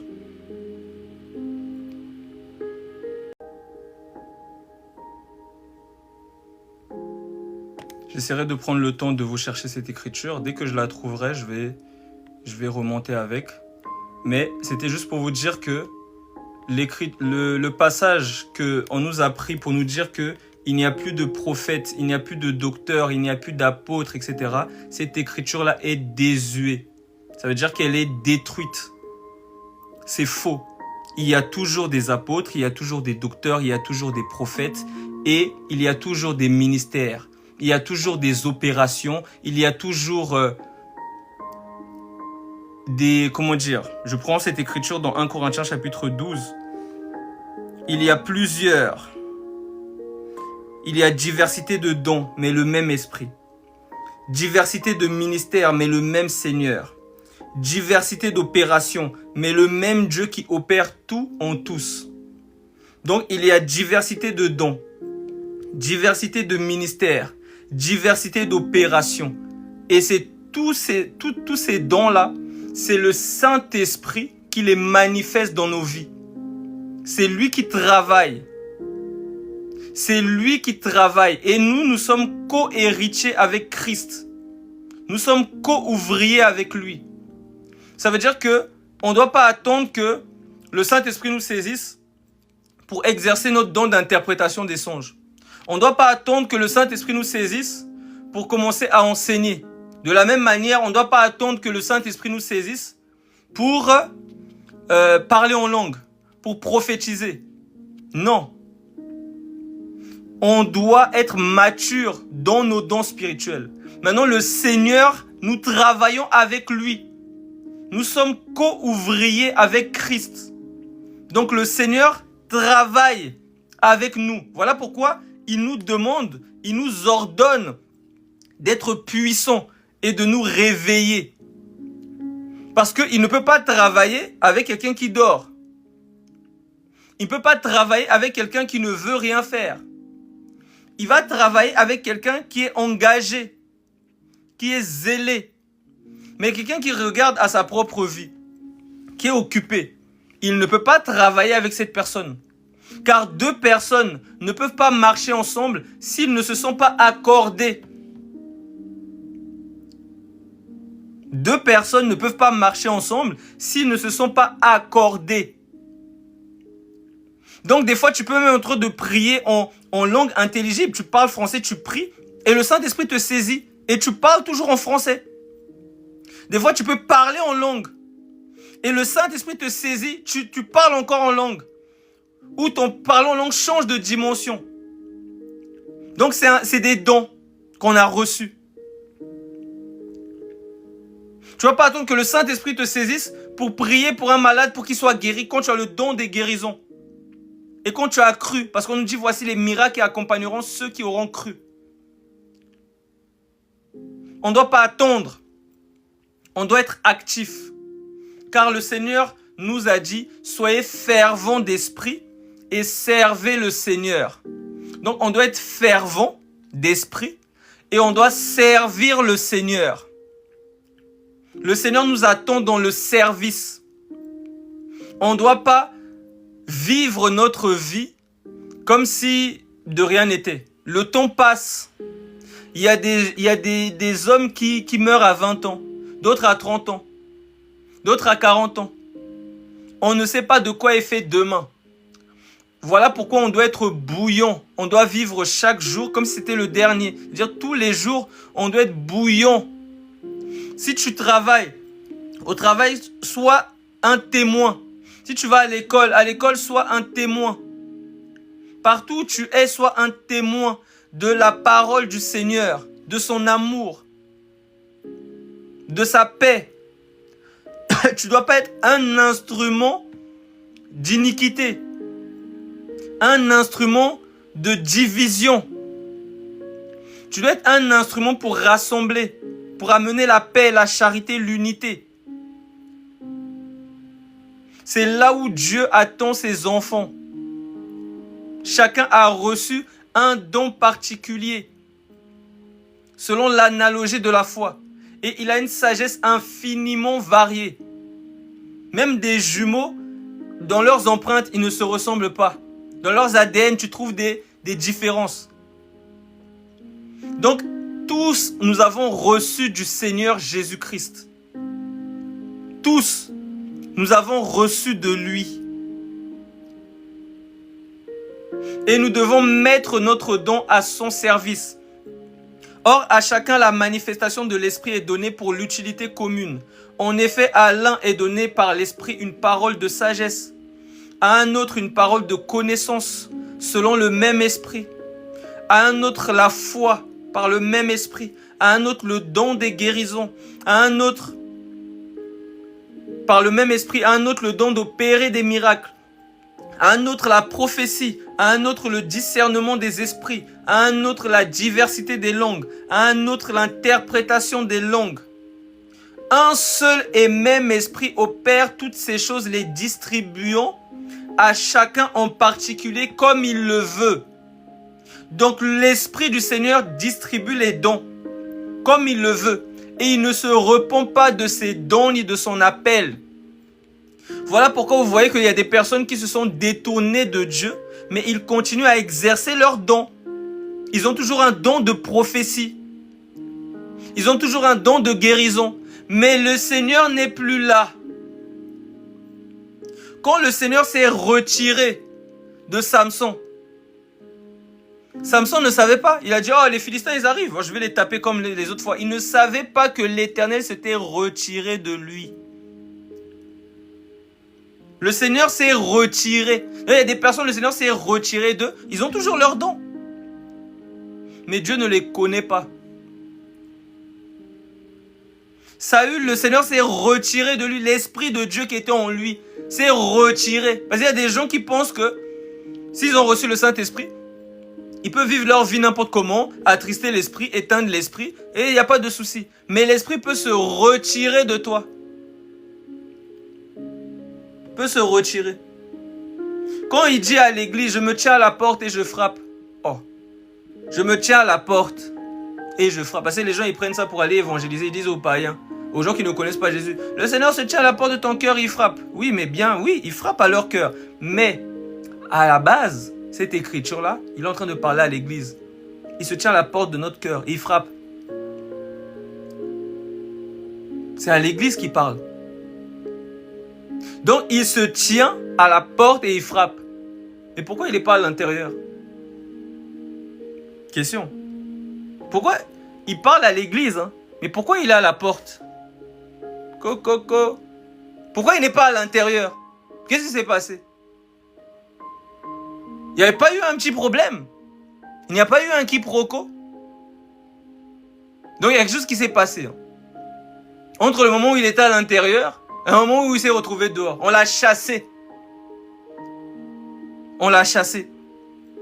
Donc il y a des assemblées qui ont chassé le Saint-Esprit. Parce qu'ils sont rentrés dans les organisations, dans ceci, ils ont oublié l'Esprit. Ils ont chassé le Saint-Esprit. Ça marche dans le désordre, ça n'aime plus, il n'y a plus l'amour, il n'y a plus... Le Saint-Esprit s'est retiré. Parce que Dieu, il veille sur sa parole pour l'accomplir. Il veille sur sa parole pour l'accomplir. Donc là où sa parole est glorifiée, il est là. Mais là où sa parole est déshonorée, il se retire dans le calme. Il y a une écriture qui dit que la gloire de Dieu s'est retirée. Mais il y avait encore des manifestations. Donc, ces gens-là qui disent, n'avons-nous pas chassé des démons en ton nom? N'avons-nous pas prophétisé? Mais ils ont eu des dons. Ils ont exercé leurs dons. Mais sans Dieu. Voilà pourquoi Moïse disait, si tu ne viens pas avec nous, moi je ne vais pas. Il faut que tu viennes avec nous. Et il va leur envoyer l'ange de lumière, parce que l'ange de lumière, c'est lui-même. Donc je viens avec toi, Moïse. Mais il y a des personnes qui servent Dieu, Dieu n'est plus avec eux. Dieu s'est retiré d'eux. Dieu se tient à la porte, il frappe. Dieu les prévient en leur disant, si tu ne te repens pas, je viendrai et j'ôterai ton chandelier du milieu de toi. Si tu continues à vivre comme tu le fais. Dieu les prévient que tu es tiède. Puisses-tu être froid ou bouillant. Si tu continues à être tiède là, je vais te vomir de ma bouche. Tu dis que tu es riche, tu dis que tu es bien, tu es abondant en ressources matérielles, etc. Tout va bien, mais tu ne sais pas que tu es misérable. Il parle à l'église, il ne parle pas aux gens qui ne connaissent pas Jésus, non. Et tu ne sais pas que tu es misérable, pauvre, aveugle et nu. Il parle à qui? À l'église.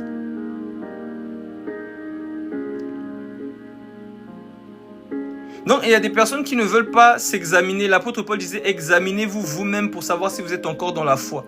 Et les gens vivent n'importe comment. Ils ne prennent pas le temps de s'examiner. Ils ne se repentent pas de leur manière de vivre dans la débauche, dans la colère, dans la haine, dans la médisance, dans l'hypocrisie, dans toutes sortes de choses. Et il n'y a pas de souci. On ira tous au paradis. Mais, comme dit l'Écriture, on ne se moque pas de Dieu. Ce qu'un homme aura semé, il le moissonnera également. Celui qui sème pour sa chair la corruption, récoltera la mort. Mais celui qui sème pour l'esprit, récoltera la vie éternelle. Semer pour l'esprit, c'est mettre la parole en pratique. Parce que la parole, elle te demande de marcher selon des ordonnances. On te dit que la religion pure, parce que les gens disent que Jésus, ce n'est pas une religion, c'est une relation. Déjà, c'est des jeux de mots qui servent à rien. La religion, ça veut dire relier à quelqu'un. La relation aussi, c'est parler avec quelqu'un. Donc, c'est du n'importe quoi, bref. La religion pure, Jacques 1, verset 27, la religion pure et son tâche consiste à visiter les orphelins. Et à les orphelins, les veuves dans leur tribulation, et à se tenir loin des souillures du monde. Le Seigneur, il dit quoi? Quand il dit « Apportez vos dîmes et vos offrandes dans la maison du trésor ». La maison du trésor, là, c'est ce qu'on appelle l'église. Maintenant, vous comprenez que il est en train de parler de ce qu'on appelle la collecte des saints. C'est-à-dire que l'église doit avoir une collecte pour s'occuper des pauvres, que ce soit dans l'église et à l'extérieur. Il dit aussi, ça c'est pas moi, parce qu'il y a des gens qui vont dire, oh c'est lui, hein. C'est pas moi. Il dit aussi que ceux qui enseignent la parole, on doit aussi, comment on appelle ça? Les rémunérer avec nos biens. que celui qui enseigne la parole fasse part de ses biens à ceux qui le enseignent. On ne se moque pas de Dieu, ce qu'un homme aura semé, il le moissonnera. Donc, il y a des principes dans la maison du Seigneur. On s'occupe des pauvres. On s'occupe des frères et sœurs. On s'occupe des ouvriers. On s'occupe des gens du dehors. Voilà pourquoi on nous dit exercer Attends, je lis cette écriture.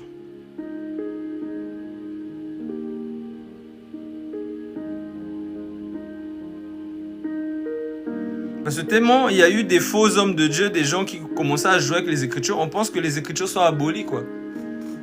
Les Écritures sont abolies, ça veut dire que, bon, comme il y a des hommes de Dieu, c'était des escrocs, etc. Donc, voilà. Non, les Écritures ne sont pas abolies, les Écritures sont bien là, elles sont bien réelles. Je lis.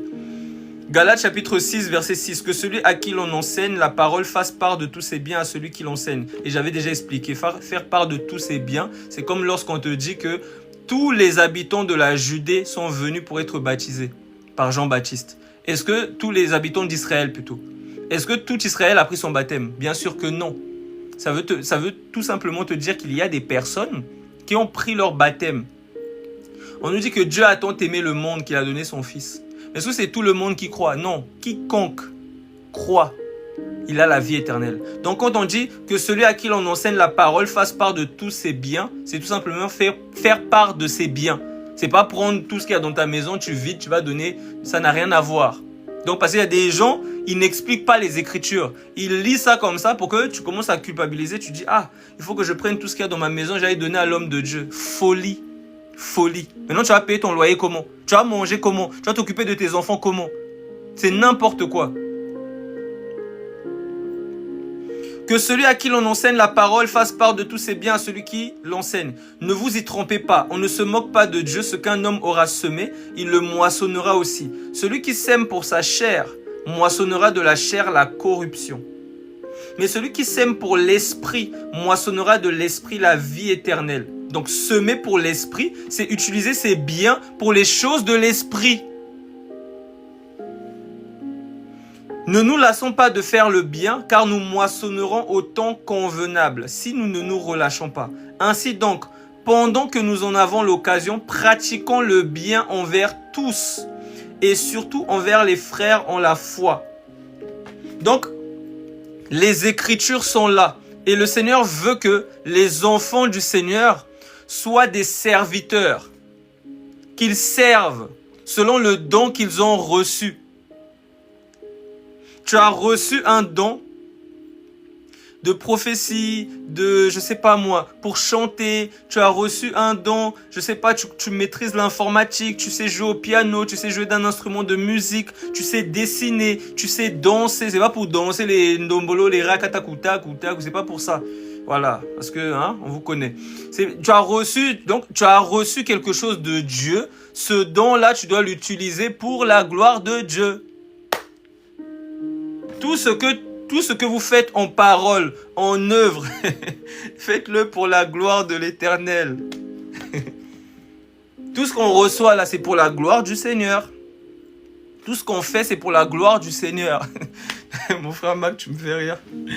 Non, mais c'est vrai parce qu'il y a des gens, quand on parle de danse, ils sont déjà en train de penser à Ndombolo, Ndombola, Ndombolo. Non, on ne parle pas de ça. Il y a des danses pour glorifier le Seigneur. Vous allez voir, des fois, il y a des danses pour expliquer des choses. Parce que par la danse, tu peux raconter une histoire. Donc il y a des gens qui vont par exemple te montrer quelqu'un qui est en train de prier et il y a deux côtés, il y a les anges et il y a les démons. Et il y a comme une danse qui se fait. Et pendant que la prière se fait, les démons viennent. En fait, on ne parle pas, mais par la danse, tu comprends le message. C'est des dons. C'est des dons. Il y a des gens, ils veulent museler les dons des chrétiens en disant non, un chrétien ne doit pas faire ci, un chrétien ne doit pas faire ça. Fais-le pour la gloire du Seigneur. Si tu sais lire, parce qu'il y a des gens qui ont une belle voix. Oui, il y a des gens, quand ils lisent, c'est agréable. Ils ont même une voix, ça endort, limite. C'est comme hypnotisant. Ça veut dire que vous allez voir, par exemple, il y a des gens, ils vont faire ils vont faire l'hypnose. Tu te sens douce.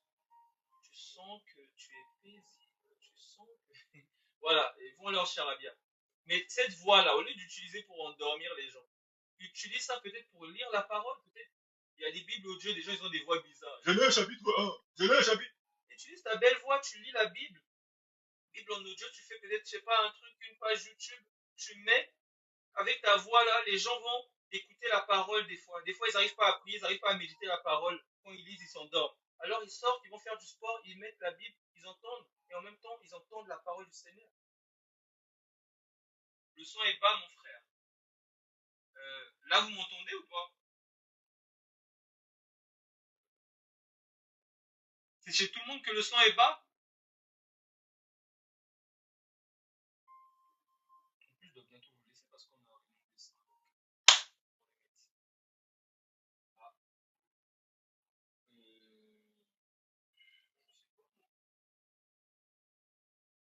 Qu'est-ce qui se passe? C'est comme si ta voix a changé d'un coup.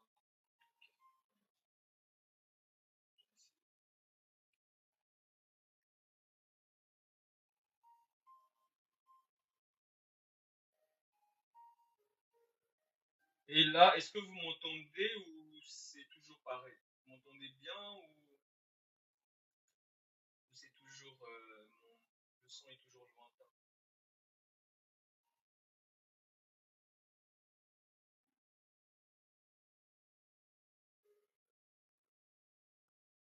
C'est comme si tu étais dans un sous-sol. Ah, voilà, voilà pourquoi on a besoin des dons, des gens qui maîtrisent l'informatique.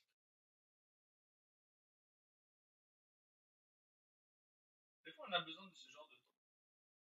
Est-ce que là, c'est bon? Le Bluetooth est désactivé.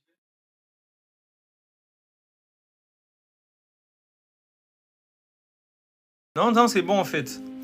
C'était le Bluetooth, il était activé. Je sais pas,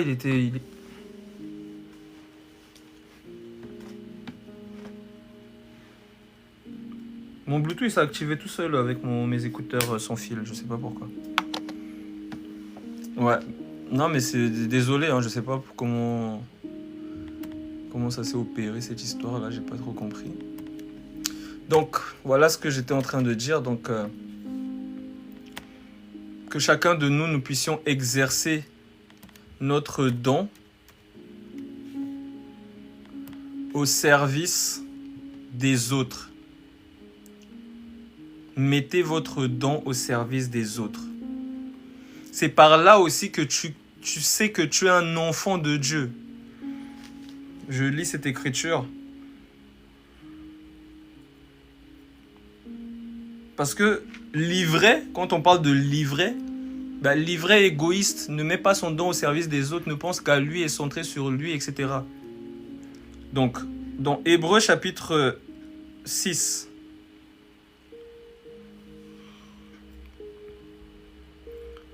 on nous dit au verset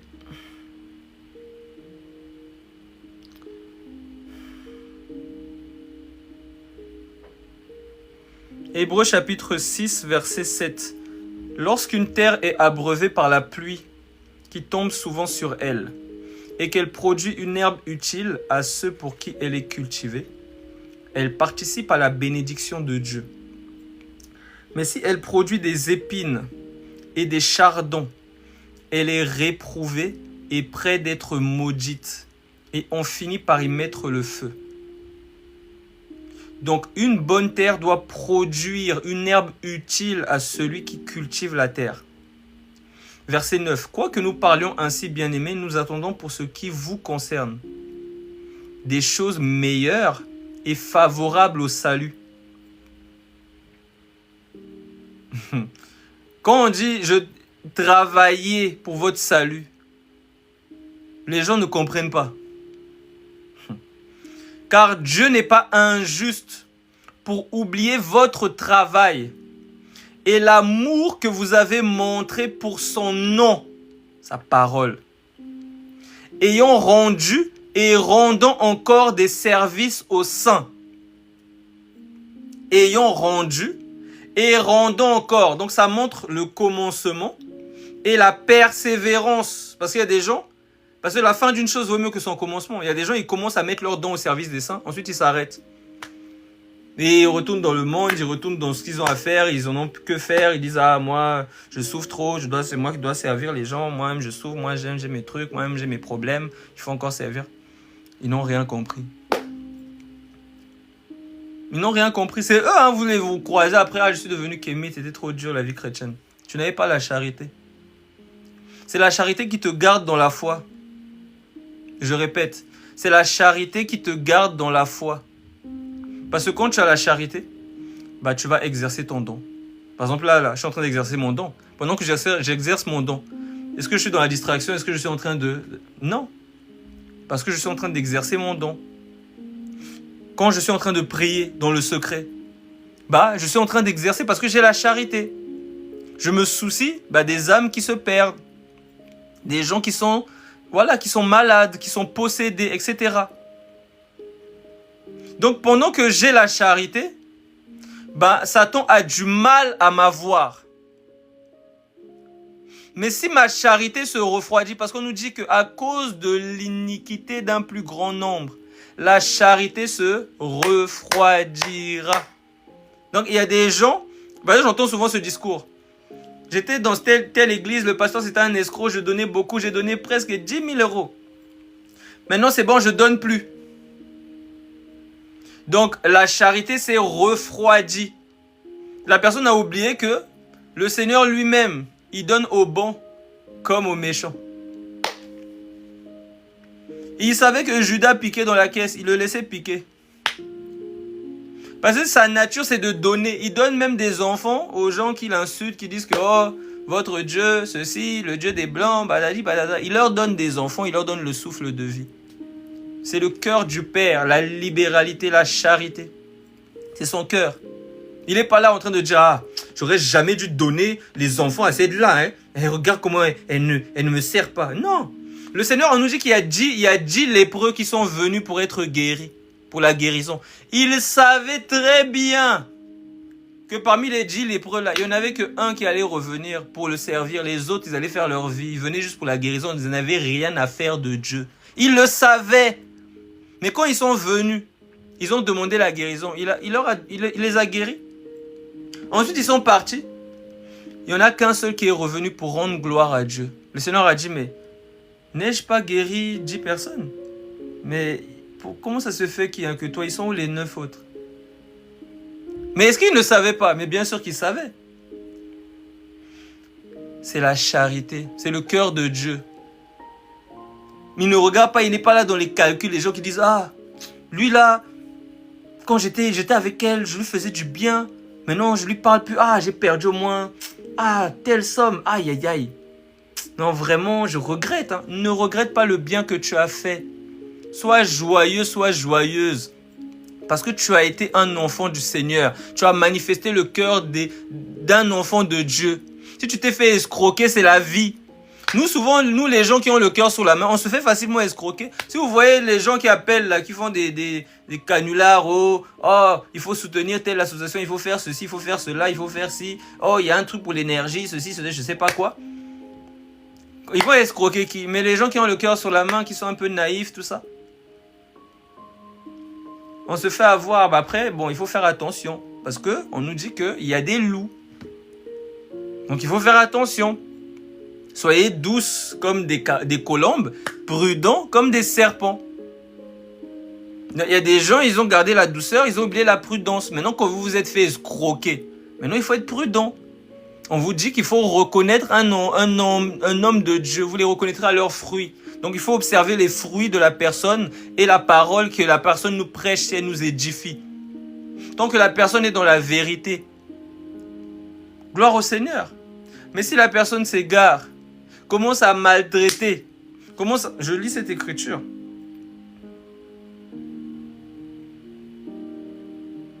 Matthieu chapitre 24,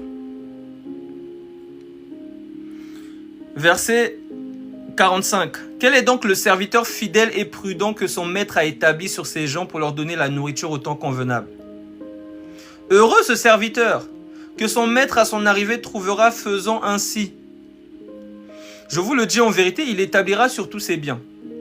Mais si c'est un méchant serviteur qui dit en lui-même, mon maître tarde à venir, S'il se met à battre ses compagnons, avant il prenait soin de ses compagnons. Saül, avant il prenait soin du peuple. Ensuite il a commencé à persécuter David. Il a commencé à persécuter le peuple. Il a commencé à aller consulter les gens qui évoquaient les morts. Il est parti consulter une femme qui invoquait l'esprit des morts, alors que c'est lui-même qui avait aboli ça. Il avait fait sortir tous ceux qui travaillaient là, tous ceux qui travaillaient dans la divination, comme les gens comme Josiane qui veulent des gens pour, voilà, ils veulent des devins pour leur dire, oh, prophétise sur ma, dis-moi ceci, j'ai rien à dire sur toi, et de toute façon on se connaît. Hier tu étais là, tu disais des choses méchantes quand même sur moi, je ne t'ai jamais fait de mal, tu reviens encore, je sais que tu m'aimes beaucoup, mais s'il te plaît, sois au moins courtois ou courtoise. Josiane, je pense que tu es une femme. Maryse, sois au moins, voilà, tu es une personne, je ne pense pas que tu as 10 ans, tu n'es pas une adolescente, sois au moins, voilà, tranquille. On a le droit de ne pas être d'accord. C'est la vie. Si tu sors dehors, il y a des gens qui ne sont pas d'accord avec toi et tu n'es pas d'accord avec eux, mais tu les parles bien. Tu dis bonjour à la caissière. Donc s'il te plaît, c'est pas parce que tu es derrière un ordinateur que le frère c'est un noir, qu'il est simple, il ne t'a rien fait, tu commences à le maltraiter tous les jours, s'il te plaît. Nous sommes quand même des sœurs, des frères en Adam. Nous venons tous d'un même sang. Donc s'il te plaît, je t'ai rien fait, Josiane. Aie pitié de moi, je suis en train de parler de la parole. J'ai pas le temps. C'est moi qui supporte pas la vérité. Bref. Mais si c'est un méchant serviteur qui dit en lui-même, mon maître tarde à venir, s'il se met à battre ses compagnons, s'il mange et boit avec les ivrognes, le maître de ce serviteur viendra le jour où il ne s'y attend pas et à l'heure qu'il ne connaît pas. Il le mettra en pièces et lui donnera sa part avec les hypocrites. C'est là qu'il y aura des pleurs et des grincements de dents. Non, il y a des faux hommes de Dieu, des gens qui se détournent. Qui se détournent de la parole du Seigneur. Josiane, c'est pas moi qui t'ai muté. Hein. Mais voilà, essaie d'être courtoise la prochaine fois, de ne pas faire perdre du temps aux gens. De toute façon, tu as des choses à faire. Tu es une personne, peut-être que tu as un travail, peut-être que tu... Fais ce que tu as à faire. Pourquoi tu te balades tous les jours sur les réseaux pour chercher des délices? Moi, qu'est-ce que je t'ai fait? On se connaît d'où? N'importe quoi. Il le mettra en pièces et lui donnera sa part avec les hypocrites. C'est là qu'il y aura des pleurs et des grincements de dents. Donc, il y a des personnes qui ne comprennent pas que tu peux commencer avec Dieu et te détourner de lui. Voilà pourquoi tu dois veiller. Tous les enfants du Seigneur doivent veiller dans leur marche. Ils doivent être concentrés. L'apôtre Paul disait, 1 Corinthiens,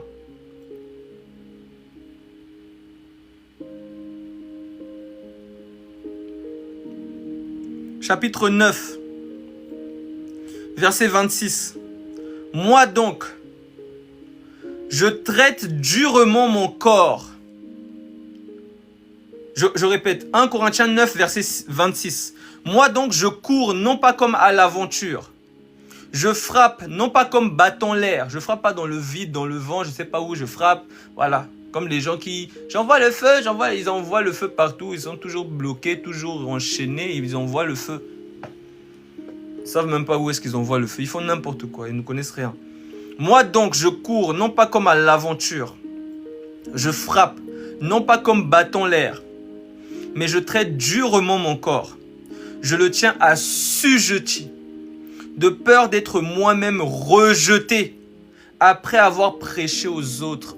Un serviteur du Seigneur peut devenir un méchant serviteur s'il ne veille pas. C'est ce que l'apôtre Paul essayait de mettre dans le crâne des gens. Que le Seigneur ne fait exception de personne. Celui qui ne garde pas sa parole, il se détourne de lui. La personne est rejetée, comme Saül qui était rejeté. Le Seigneur ne fait exception de personne. Il nous donne sa parole pour que nous puissions la mettre en pratique. Parce que quand il venait avec les tremblements de terre, tout ça, là, les gens ils avaient peur. Il est venu dans la simplicité. On l'a giflé, on l'a cloué. Mais dans cette simplicité-là, il nous a laissé des écrits par ses serviteurs. Et ces écrits-là, ils sont là pour nous tous. Et nous devons tous veiller, nous exercer à la piété. Et je répète que la piété, c'est mettre la parole en pratique. Voilà pourquoi on nous dit que ils ont l'apparence de la piété, mais ils renient ce qui en fait la force. Ce qui fait la force de la piété, mais c'est de mettre en pratique la parole. Parce qu'ils ont juste l'apparence, mais ils ne mettent pas en pratique. Il y a des personnes des fois qui sont voilées, mais comment elles sont méchantes, calomniatrices, hypocrites. Donc, c'est pas juste une histoire de l'apparence, parce que l'apparence compte. L'apparence de la piété compte. Je lis cette écriture. C'est des gens. 1 Corinthiens.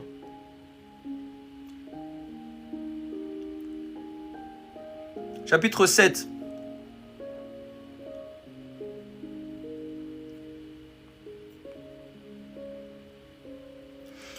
« 1 Corinthiens chapitre 7, verset 34. Il y a de même une différence entre la femme et la vierge. Celle qui n'est pas mariée s'inquiète des choses du Seigneur, afin d'être sainte de corps et d'esprit. Et celle qui est mariée s'inquiète des choses du monde, des moyens de plaire à son mari. » Donc,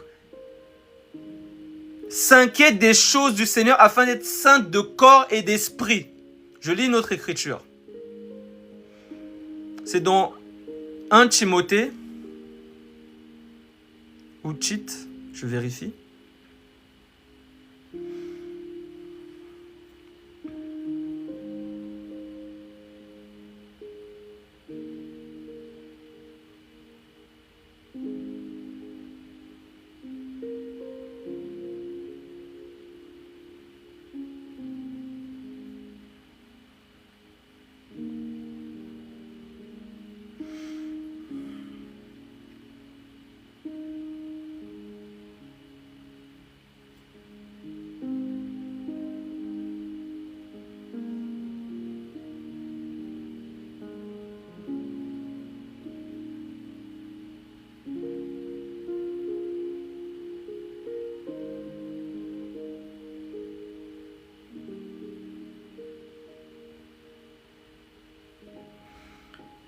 Tite chapitre 2, verset 1. Pour toi, dis les choses qui sont conformes à la saine doctrine. La saine doctrine, ce n'est pas un mouvement. Hein. La saine doctrine, c'est juste la parole de Dieu qu'on doit mettre en pratique. C'est tout. Pour toi, dis les choses qui sont conformes à la saine doctrine. Dis que les vieillards doivent être sobres. Il y a des vieillards, ils aiment trop aller dans les bars, boire.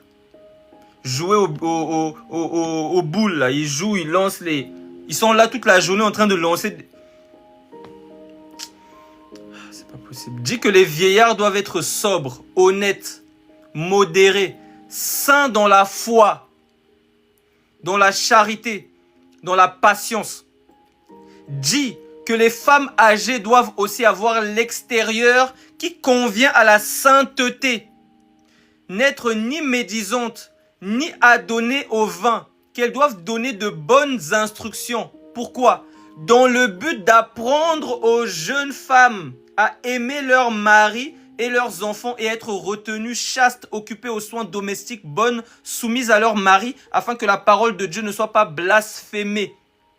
Donc, dit aux femmes âgées qu'elles doivent avoir l'extérieur qui convient à la sainteté, pour qu'elles soient aussi un exemple pour les plus jeunes.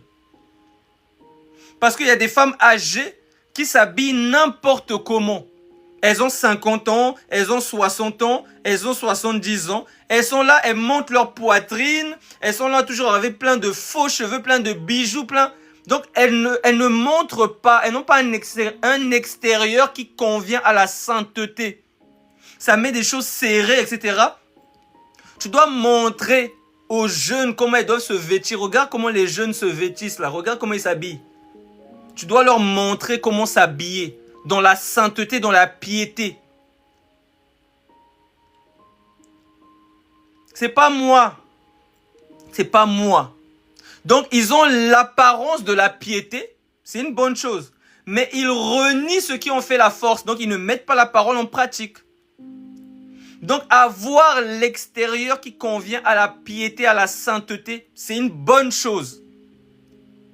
Et le Seigneur veut que ces femmes, ces filles, soient chastes. Oui, il est parti que les gens n'aiment pas. On va lire, je sais. Là, ça commence déjà à soupirer. Ah, il va lire. Oui, je vais lire. 1 Timothée chapitre 2, verset 9. Je veux aussi que les femmes vêtues d'une manière décente, avec pudeur et modestie, ne se parent ni de tresses, ni d'or, ni de perles, ni d'habits somptueux, mais qu'elles se parent de bonnes œuvres, comme il convient à des femmes qui font profession de servir Dieu. Celles qui font profession de servir Dieu, ce n'est pas les bonnes sœurs catholiques, ce n'est pas elles, c'est toi. Si elles font profession de servir Dieu, à combien plus forte raison toi? Donc tu dois voir l'extérieur qui convient à la sainteté. À la sainteté. Donc c'est à toi de te mirer avec le Saint-Esprit et de regarder si ton extérieur là convient à la sainteté ou il y a des efforts. Tu veux montrer tes formes, tu veux montrer, etc. C'est pas comme ça que tu vas te marier. Il y a des gens qui ne font pas ça, qui se marient. C'est pas parce que tu vas montrer, au contraire, tu vas attirer des cochons qui vont commencer à te faire la cour. Ils vont te connaître et ils vont te laisser. Ils vont disparaître après. Ça ne va pas attirer forcément l'homme que Dieu a prévu pour toi. Le fait de montrer Ça c'est les enseignements de Marcelo. Désolé. Mais c'est comme ça, c'est ses enseignements à lui. Oh, tu dois montrer, tu dois quand même... Non. C'est pas ça. C'est pas ça. C'est pas ça. Si tu vas questionner les hommes, ils vont te dire que la plupart des femmes qu'ils voient s'habiller d'une manière légère, ils ne se voient pas les mettre dans leur foyer. C'est pour les connaître, pour ceux qui ne connaissent pas le Seigneur Jésus-Christ. C'est pour les connaître une nuit, etc. et les laisser.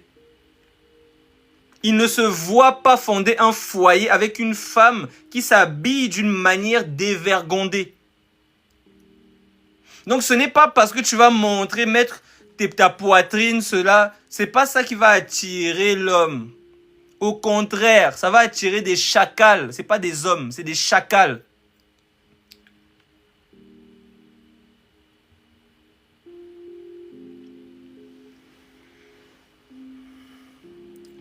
Je vais devoir vous laisser parce que on doit se retrouver sur Google Meet. On doit passer un temps de communion fraternelle.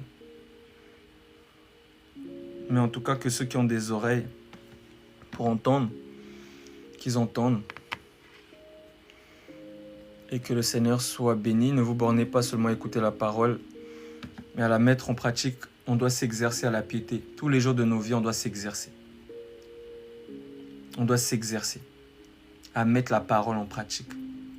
Et le Seigneur et les démons, Satan, vont tout faire pour te mettre dans des situations où tu auras le choix, soit de mettre la parole en pratique, soit de refuser. Comme il a dit, je mets devant toi la vie et la mort, choisis la vie. Donc il te mettra tous les jours.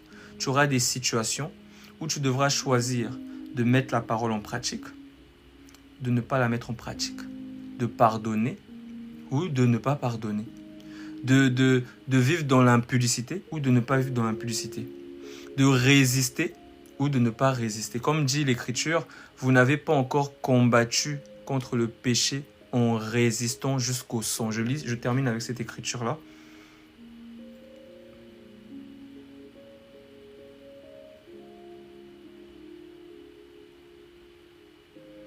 C'est dans Hébreux chapitre 12, verset 1. Nous donc aussi, puisque nous sommes environnés d'une si grande nuée de témoins, rejetons tout fardeau et le péché qui nous enveloppe si facilement. Donc, les apôtres nous disent de rejeter tout fardeau et le péché qui nous enveloppe si facilement. Tu sais quel est le péché qui t'enveloppe facilement ou le fardeau qui t'enveloppe facilement. On doit rejeter cela. Rejetons tout fardeau et le péché qui nous enveloppe si facilement et courons avec persévérance dans la carrière qui nous est ouverte. Ayons les regards sur Jésus, le chef et le consommateur de la foi, qui, en vue de la joie qui lui était réservée, a souffert la croix, méprisé l'ignominie et s'est assis à la droite du trône de Dieu. Donc, il y a des personnes, lorsque par exemple, ils se disent, non mais Dieu, il est esprit. Est-ce qu'il a besoin qu'on puisse faire par exemple des offrandes, qu'on puisse donner nos biens pour les pauvres, pour les membres de l'église? Est-ce que c'est important? Mais les gens ne comprennent pas qu'il est le consommateur de la foi. Tout ce que tu fais, quand tu le fais par la foi, c'est-à-dire pour le Seigneur, pour mettre en pratique sa parole, il reçoit cela comme un fruit qui est agréable. Comme cette parabole où on nous dit que le vigneron il vient chercher du fruit dans sa vigne et il n'en trouve pas. Donc il vient chercher le fruit. Et ce fruit-là, c'est la foi. Il se nourrit de ça. Donc tu dois donner à manger à Jésus tous les jours. Jésus a faim. Et son fruit, c'est la foi. Donc quand tu vois par exemple un pauvre qui te demande à manger et que tu vas par exemple dans le magasin, tu lui achètes un sandwich ou tu lui achètes je sais pas quoi, tu lui donnes. Tu es en train d'offrir de la foi au Seigneur, le fruit. Comme disait l'apôtre Paul, ce n'est pas que je recherche les dons, mais je recherche le fruit qui abonde pour votre compte. C'est pour vous-même. Le fruit qui abonde pour votre compte. Donc, il est le consommateur de notre foi. Tout ce qu'on fait là, quand on met en pratique, lorsque tu pries, lorsque tu jeûnes, tout ça, tu le fais parce que tu as la foi. Si tu n'as pas la foi, tu ne vas pas le faire. Prier, ça va être un fardeau. Jeûner, ça va être un fardeau. Tout ça, ça va être un fardeau. Donner aux pauvres, ça va être un fardeau. Donner à ceux qui enseignent, ça va être un fardeau. Donner pour l'église, ça va être un fardeau. Tout ça, ça va être un fardeau.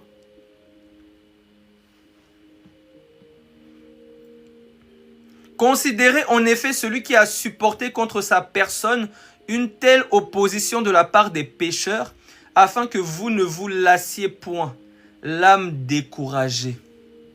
Vous n'avez pas encore résisté jusqu'au sang en luttant contre le péché. C'est-à-dire, il y a un moment où le péché vient frapper à ta porte. Et comme il disait à Caïn, le péché est couché à ta porte. Et ses désirs se portent vers toi. Mais toi, domine sur lui, parce qu'il nous a donné de marcher sur les serpents, sur les scorpions, sur toute la puissance de l'ennemi. Il a dit, les portes de l'enfer ne prévaudront point contre mon église. Il nous a donné l'autorité. Donc, on a le pouvoir de dominer. Parce que c'est des pensées qui veulent dominer sur nous pour que nous soyons assujettis, asservis, esclaves. Mais nous avons le pouvoir de dominer et de refuser de résister. On a ce pouvoir. Que personne ne te trompe. Que personne ne te trompe.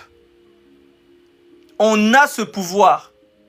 Il faut croire en ce que le Seigneur nous dit. Si le Seigneur dit que tu as le pouvoir, c'est que tu as le pouvoir. Si tu doutes, tu es incrédule, alors c'est sûr que le péché va dominer dans ta vie. Donc tu dois croire en ce que le Seigneur dit. Il est fidèle. Tout est une question de foi.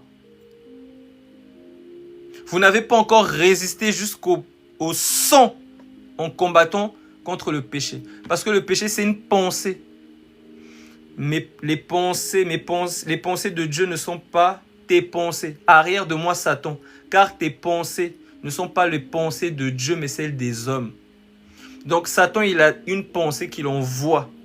Et les hommes, lorsqu'ils n'ont pas Dieu avec eux, ils ne peuvent pas résister. Voilà pourquoi on nous dit, soumettez-vous à Dieu et résistez au diable et il fuira loin de vous. Jeunes gens, je vous écris parce que vous êtes forts et que vous avez vaincu l'esprit du malin.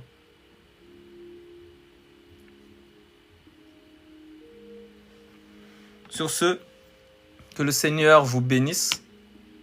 C'était votre frère Délice, un serviteur inutile qui cherche le Maître et qui soupire après lui, afin qu'il intervienne davantage dans les cœurs des humains.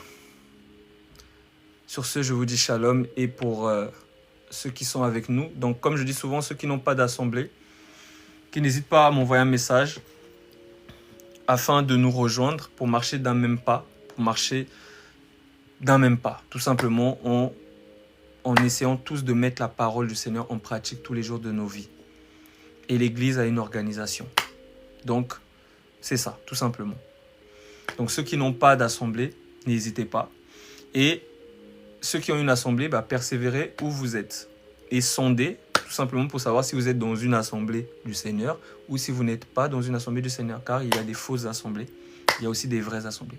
Il y a des faux ouvriers, il y a aussi des vrais ouvriers. Il y a des fausses monnaies, il y a aussi des vraies monnaies. Il y a des faux sacs Chanel, il y a aussi des faux sacs, il y a aussi des vrais sacs Chanel. C'est la vie, c'est comme ça. Donc on ne se plaint pas, on ne pleure pas. Oh non, il y a les faux, il y a les faux, il y a les faux.